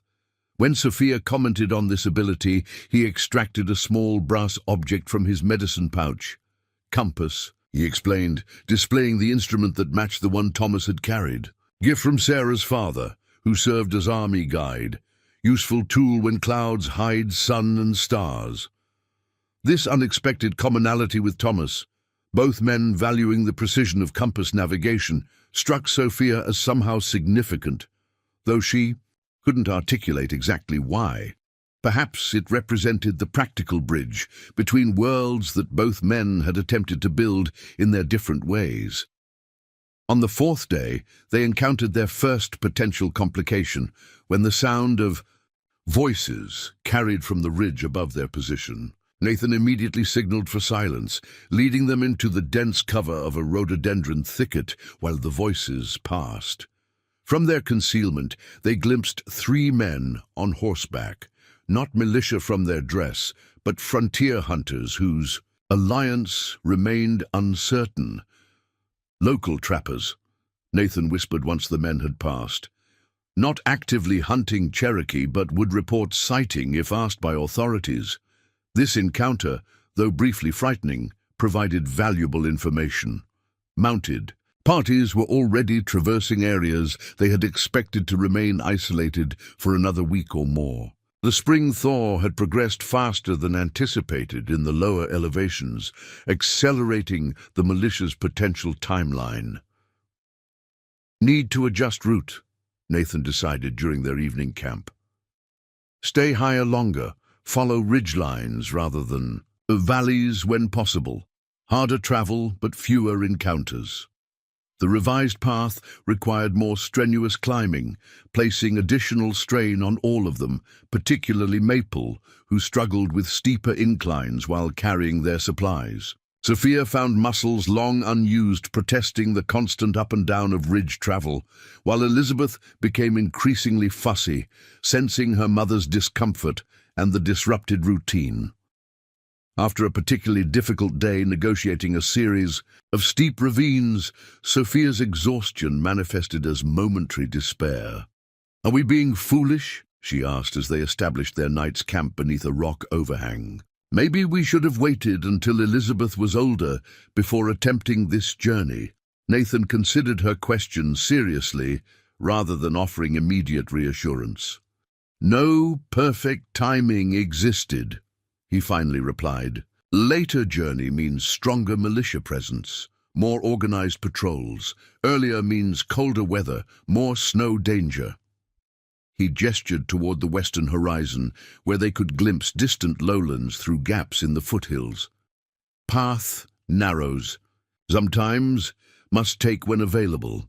His pragmatic assessment helped restore Sophia's perspective. There had never been an easy option, only necessary choices with accompanying risks. The path forward, however difficult, remained preferable to waiting passively for danger to find them.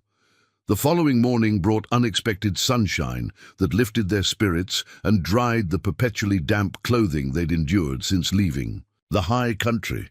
Elizabeth seemed particularly responsive to the improved conditions, cooing and watching the shifting patterns of light through new spring leaves during their rest periods. "First smile," Nathan observed, during one such moment, his expression softening as Elizabeth's face briefly transformed with a reflexive but distinct smile. Important milestone. Sophia felt her throat tighten at this simple developmental achievement occurring amid their wilderness journey. She likes the forest, she noted. The movement, the changing light. She seems most content when we're moving. Natural. State for humans, Nathan commented. We forget, living in fixed dwellings. Body designed for movement, senses for variety. He adjusted Elizabeth's blanket with surprising gentleness. She remembers what adults forget. By the 10th day of travel, they had successfully navigated the most challenging mountain terrain and began their approach toward the Missouri River watershed. The landscape gradually opened into broader valleys, separated by gentler ridges, with visible signs of increased human activity, occasional distant cabins, felled timber, even smoke from settlements beyond the next ridgeline. This transition zone presented new challenges. While physically easier to traverse, the increased human presence meant greater risk of discovery. Nathan adjusted their travel schedule, moving primarily during early morning and evening hours, while remaining concealed during times when settlers typically worked their fields or hunted in the forests.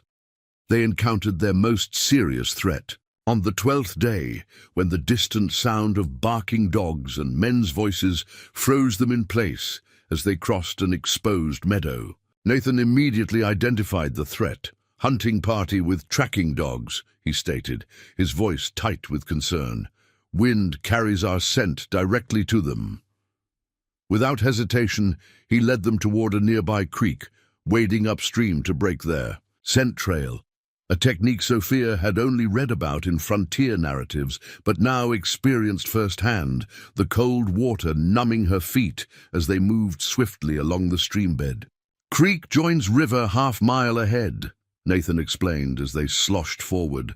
"Water deeper there. Dogs lose trail completely." The evasion worked, though Elizabeth's startled cries at the sudden water immersion nearly revealed their position before Sophia could soothe her. When they finally emerged on the far bank almost a mile upstream, the hunting party had disappeared into different territory, allowing them to resume their journey with renewed caution. That evening, as they dried their sodden footwear beside a carefully shielded fire, Sophia found herself thinking about the contrast between Nathan's calm efficiency during danger and her own barely suppressed panic. "How do you remain so composed?" she asked. "Even when those dogs were clearly on our trail, you never showed fear." Nathan continued methodically positioning their boots near the warming stones. "Fear exists inside," he acknowledged. "But acting from fear creates mistakes. Cherokee hunters learn early. Feel fear, acknowledge fear, then set aside to act clearly." He looked up, meeting her eyes directly. Not absence of fear, but mastery of it. This philosophy resonated with Sophia, who recognized how her own fears for Elizabeth sometimes clouded her judgment. "I need to learn that mastery," she admitted. "Already." "Learning," Nathan countered. "Creek crossing showed courage despite fear." Elizabeth sensed Mother's eventual calm, responded accordingly.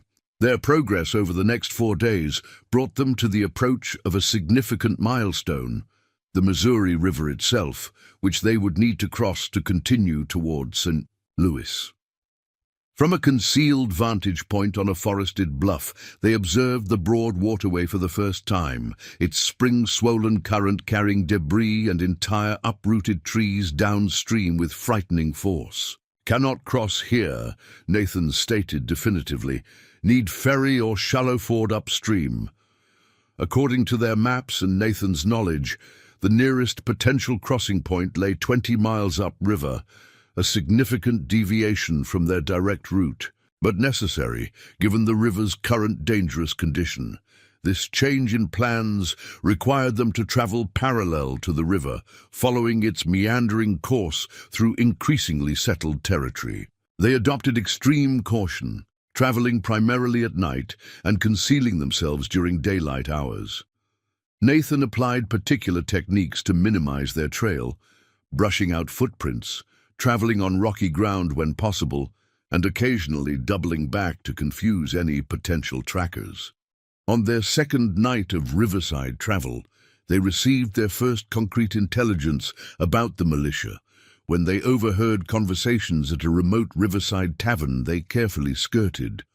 From their concealment in nearby woods, they could distinguish fragments of discussion among rivermen loading supplies. Harding's company offering $50 per Cherokee captured alive, $25 for proof of those killed, one voice declared. "Says territory governor wants mountains cleared before summer. Waste of good manpower," another replied. "Most Indians already gone west, just scattered families remaining in high country." "Harding claims at least 30 holdouts," the first voice countered. "Says they're harboring runaways and stirring up trouble. His men already caught 2 near Black Mountain last week." This information chilled Sophia, despite the mild spring evening. The militia campaign was already underway, with actual captures reported. Their decision to leave the mountain sanctuary had been timely, though the danger remained pressing. Most concerning was the mention of Black Mountain, an area not far from Nathan's cabin, suggesting the militia was operating precisely in the territory they had recently fled. When they returned to their hidden camp, Nathan's expression remained stoic, but Sophia had learned to read the subtle indicators of his concern, a certain tightness around his eyes, the deliberately measured quality of his movements. "News confirms our decision," he said simply. "Leaving mountains was necessary." "But the river crossing still lies ahead," Sophia noted, cradling a sleeping Elizabeth. "And beyond that, territory we know even less about." Nathan nodded acknowledgement. "Journey's middle often hardest, not sustained by beginning's determination or end's proximity."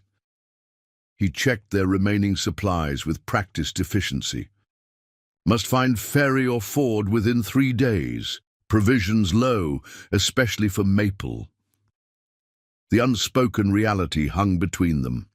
Their carefully planned journey had reached its most critical and vulnerable phase, with increasing settlement reducing hiding places while natural obstacles demanded interaction with potentially hostile strangers.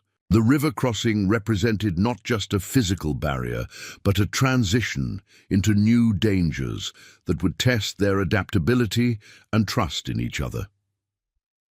That night, as Elizabeth slept peacefully between them in their concealed camp, Sophia found herself reaching across the small space to grasp Nathan's hand, a spontaneous gesture seeking reassurance but also offering it. His fingers closed around hers without hesitation, warm and strong, despite the calluses hardening his palm.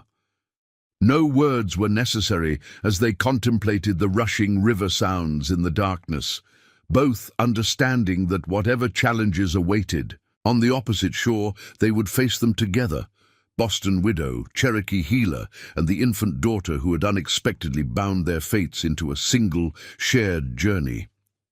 Fortune finally smiled upon the travelers when they discovered an aging ferry crossing operated by a grizzled riverman named Jenkins. Unlike the bustling commercial ferries downstream, this crossing served primarily local farmers and was situated at a natural narrowing of the Missouri. Most importantly, Jenkins himself proved unexpectedly sympathetic to their situation. Served with Cherokee scouts during the War of 1812, he explained gruffly when Nathan cautiously approached him after observing the operation for a full day. Good men who saved my company more than once. Don't hold with this removal business.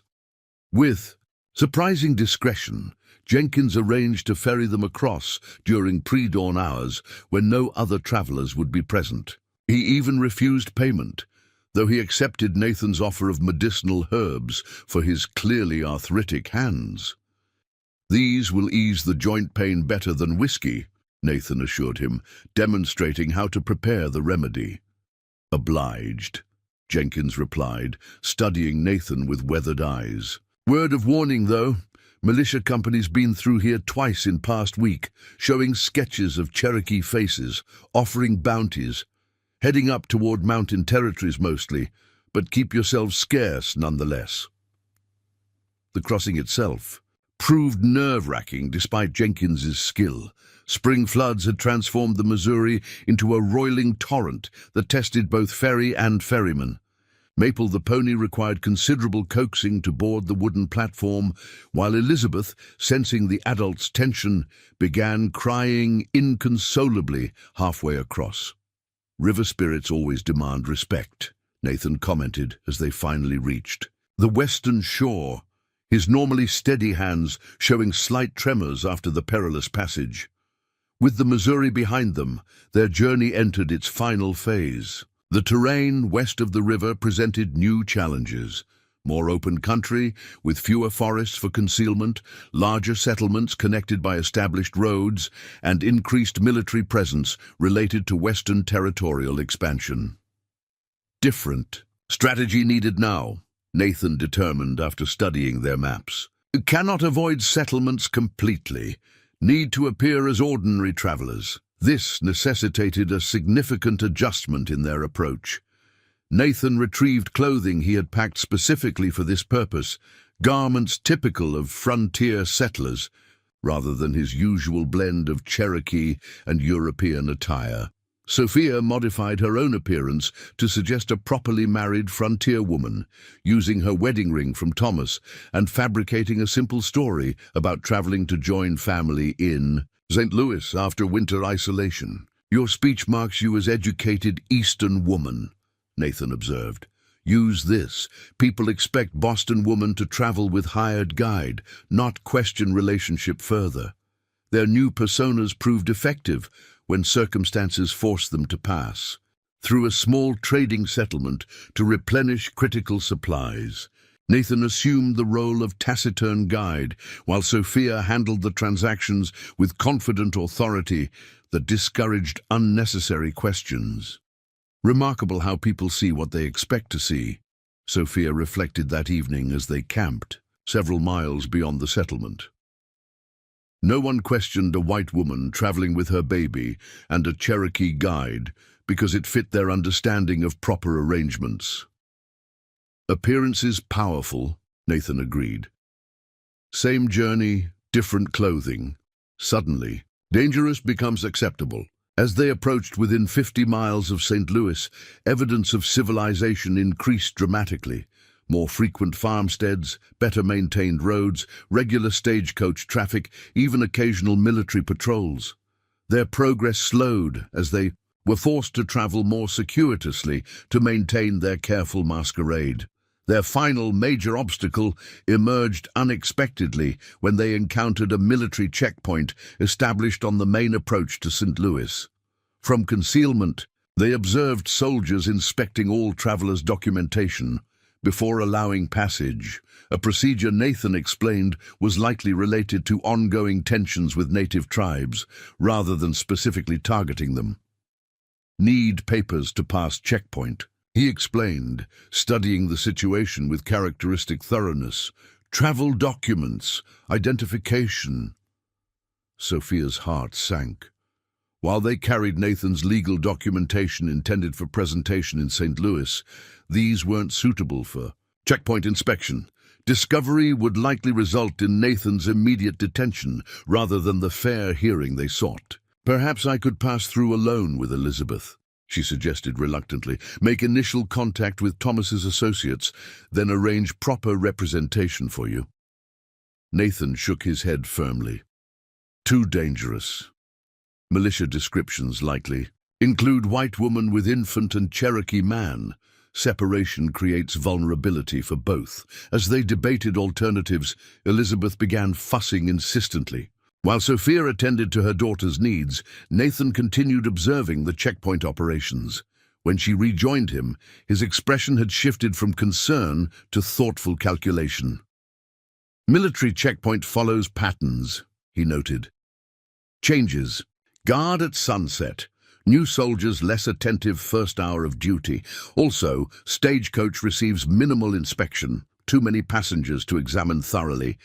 From these observations emerged their boldest stratagem yet. The following afternoon found Sophia waiting at a small crossroad settlement where, according to their intelligence, the eastbound stagecoach stopped briefly before continuing to St. Louis. She had purchased passage using funds from the small store of coins Thomas had sewn into her clothing. The same coins that had survived the wilderness abandonment and months in the mountain cabin. Nathan, meanwhile, had disappeared hours earlier with his portion of their supplies and Maple the pony, implementing his aspect of their audacious plan. When the stagecoach arrived, dust-covered and crowded with travelers, Sophia boarded with Elizabeth, presenting the carefully rehearsed story of a Boston widow completing her delayed journey to relatives in St. Louis. The other passengers, a merchant, two farmers' wives returning from visiting relatives, and an elderly minister, accepted her presence without suspicion, even offering assistance with Elizabeth during the jolting journey. As anticipated, the military checkpoint processed the stagecoach with minimal scrutiny, the guards merely glancing at passengers through the windows before waving the vehicle forward. What the soldiers failed to notice was the additional passenger who had silently joined the undercarriage, while the coach paused at a creek crossing several miles back. Nathan, clinging to the framework in a feat of physical endurance that left him battered but successfully past the checkpoint. He rejoined Sophia that evening at the coaching inn, where passengers rested for the night, slipping through her window after darkness fell. His clothes were torn and filthy, his skin abraded from road contact, but the triumph in his eyes matched Sophia's own exhilaration at their successful gambit. "Tomorrow, St. Louis," he said simply, accepting the water and food she had saved from her dinner. The city appeared on the horizon the following afternoon, larger and more imposing than Sophia had imagined despite Thomas's descriptions. Smoke from countless chimneys created a haze above clustered buildings that stretched along the Mississippi River's western bank, steamboats and flatboats crowding the waterfront in testimony to the city's commercial importance. Their stagecoach delivered them to the central square, where Sophia bid farewell to her traveling companions and secured directions to the offices of Winslow Trading Company, one of Thomas's primary business contacts and their best hope for the influential assistance they sought. Augustus Winslow, the company's founder, proved initially skeptical when Sophia presented herself at his office, claiming connection to a business associate presumed long dead in the wilderness. His demeanor transformed dramatically, however, when she produced Thomas's personal letters and business documents, complete with distinctive seals and signatures Winslow immediately recognized. "My dear Mrs. Miller," he exclaimed, rising from behind his substantial desk. "We had given up hope of any survivors from that ill-fated wagon train. Please, you must tell me everything." Over the next hour, Sophia related a carefully edited version of her experiences, emphasizing Nathan's role in rescuing her and Elizabeth while omitting certain details that might prejudice Winslow before the full legal situation could be explained. When she finally revealed Nathan's presence in St. Louis and their purpose in seeking Winslow's assistance, the trader's expression grew grave. "What you're suggesting, challenging territorial removal policies through legal channels, is politically sensitive," he cautioned. "However," he continued, studying the documents Nathan had entrusted to Sophia, "these legal recognitions appear entirely legitimate. As a citizen with documented property rights, your Cherokee friend has standing for judicial review." Winslow's connections proved as substantial as Thomas had described. Within days, he had arranged a meeting with James Whitmore, editor of the prominent Western Examiner newspaper, and Richard Hargrove, an attorney known for successfully challenging governmental overreach. Most crucially, he provided secure accommodations where Nathan could remain safely concealed until proper legal protection could be arranged. The momentum of their cause accelerated beyond expectation when Whitmore published a carefully crafted front-page article detailing what he termed the shameful contradiction of Cherokee removal. Without naming Nathan specifically, the piece outlined the legal inconsistencies in territorial policy, emphasizing the case of a Cherokee citizen with documented Revolutionary War lineage facing persecution despite legal protections guaranteed by the highest authorities. The publication created immediate controversy, drawing attention from reform-minded politicians seeking issues to champion against the current territorial administration. When evidence emerged of authorized militia bounties for capturing or killing legally recognized citizens of Cherokee descent, public sentiment shifted dramatically in favor of judicial review. 6 weeks after their arrival in St. Louis, Nathan attended his first public hearing before a federal circuit judge, represented by Hargrove and supported by affidavits from several prominent citizens, including Winslow, who testified to Nathan's character and the legitimacy of his documentation. The proceedings attracted considerable attention, with the courtroom filled beyond capacity and newspaper correspondents documenting every development. The judge's preliminary ruling sent shockwaves through territorial governance, militia activities against legally documented Cherokee citizens were immediately suspended pending full review, and Nathan received temporary federal protection while his case proceeded through proper judicial channels. "This represents merely the beginning," Hargrove cautioned, as they celebrated this initial victory in Winslow's private study. "The territorial authorities will appeal, and the full resolution may require years of legal maneuvering. But the principle has been established," Winslow added more optimistically. "The law must apply equally, even in frontier territories. Your case, Nathan, provides the perfect test for exposing these contradictions." Throughout these developments, Sophia remained steadfastly involved, providing testimony when required and managing practical arrangements as Nathan navigated unfamiliar urban society. Elizabeth thrived in more comfortable circumstances, growing plumper and more responsive each day, her presence softening even the most skeptical official attitudes toward their unusual situation. As summer blossomed across the Missouri Territory, Sophia and Nathan found themselves at a crossroads, similar to the one they had faced in the mountain cabin months earlier, but with expanded possibilities before them. "Hargrove believes final ruling will establish my right to return to ancestral lands with federal protection," Nathan explained one evening as they walked along the Mississippi riverfront, Elizabeth sleeping peacefully in Sophia's arms. "Or alternatively, secure equivalent compensation allowing settlement elsewhere." "And what do you want?" Sophia asked, the question encompassing far more than legal outcomes. Nathan considered thoughtfully, watching steamboats maneuver against the powerful current. "Want justice for Cherokee, who remain hidden in mountains," he replied. "Want Elizabeth to grow without shadows of prejudice." He turned to face Sophia. "Directly. Want path that allows us to walk together if Sophia desires same." The simple declaration devoid of flowery romance yet profound in its sincerity, touched Sophia deeply. Their journey had transformed them both, creating a bond forged through survival, mutual respect, and gradually acknowledged love that transcended conventional relationships. "I do desire the same," she answered with matching directness.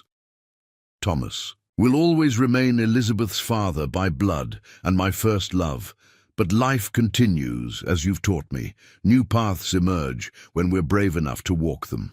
Their union formalized later that summer through both Christian ceremony and Cherokee traditions, raised eyebrows throughout St. Louis society.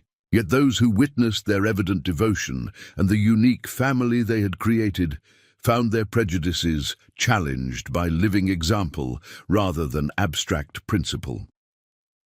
The legal battle continued for nearly 3 years, eventually establishing precedent that protected dozens of Cherokee families with similar documentation. Nathan's medical knowledge, combining traditional healing practices with European techniques, attracted growing respect from St. Louis physicians, leading to an unexpected career providing medical training to doctors preparing for frontier service.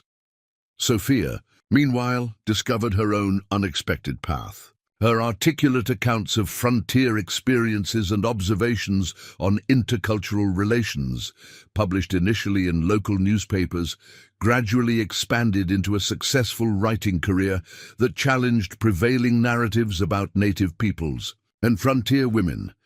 Elizabeth grew into a bright, confident child who moved comfortably between cultures, attending proper St. Louis schools while absorbing Cherokee language and traditions from Nathan. Later joined by 2 younger siblings who embodied their parents' blended heritage, she became living testimony to possibilities beyond the rigid separations that dominated her era.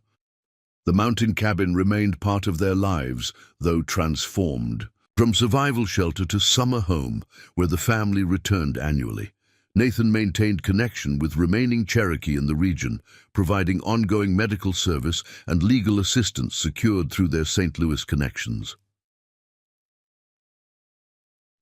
Elizabeth's 10th birthday, they made a special journey to the ridge above the cabin, where Sarah and Jonathan lay buried.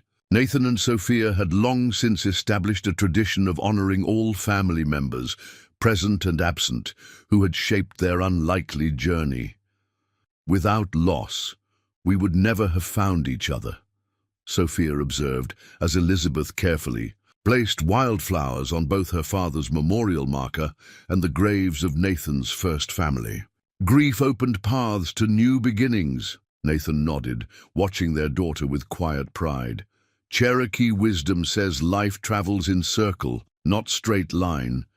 Endings become beginnings when viewed from proper perspective."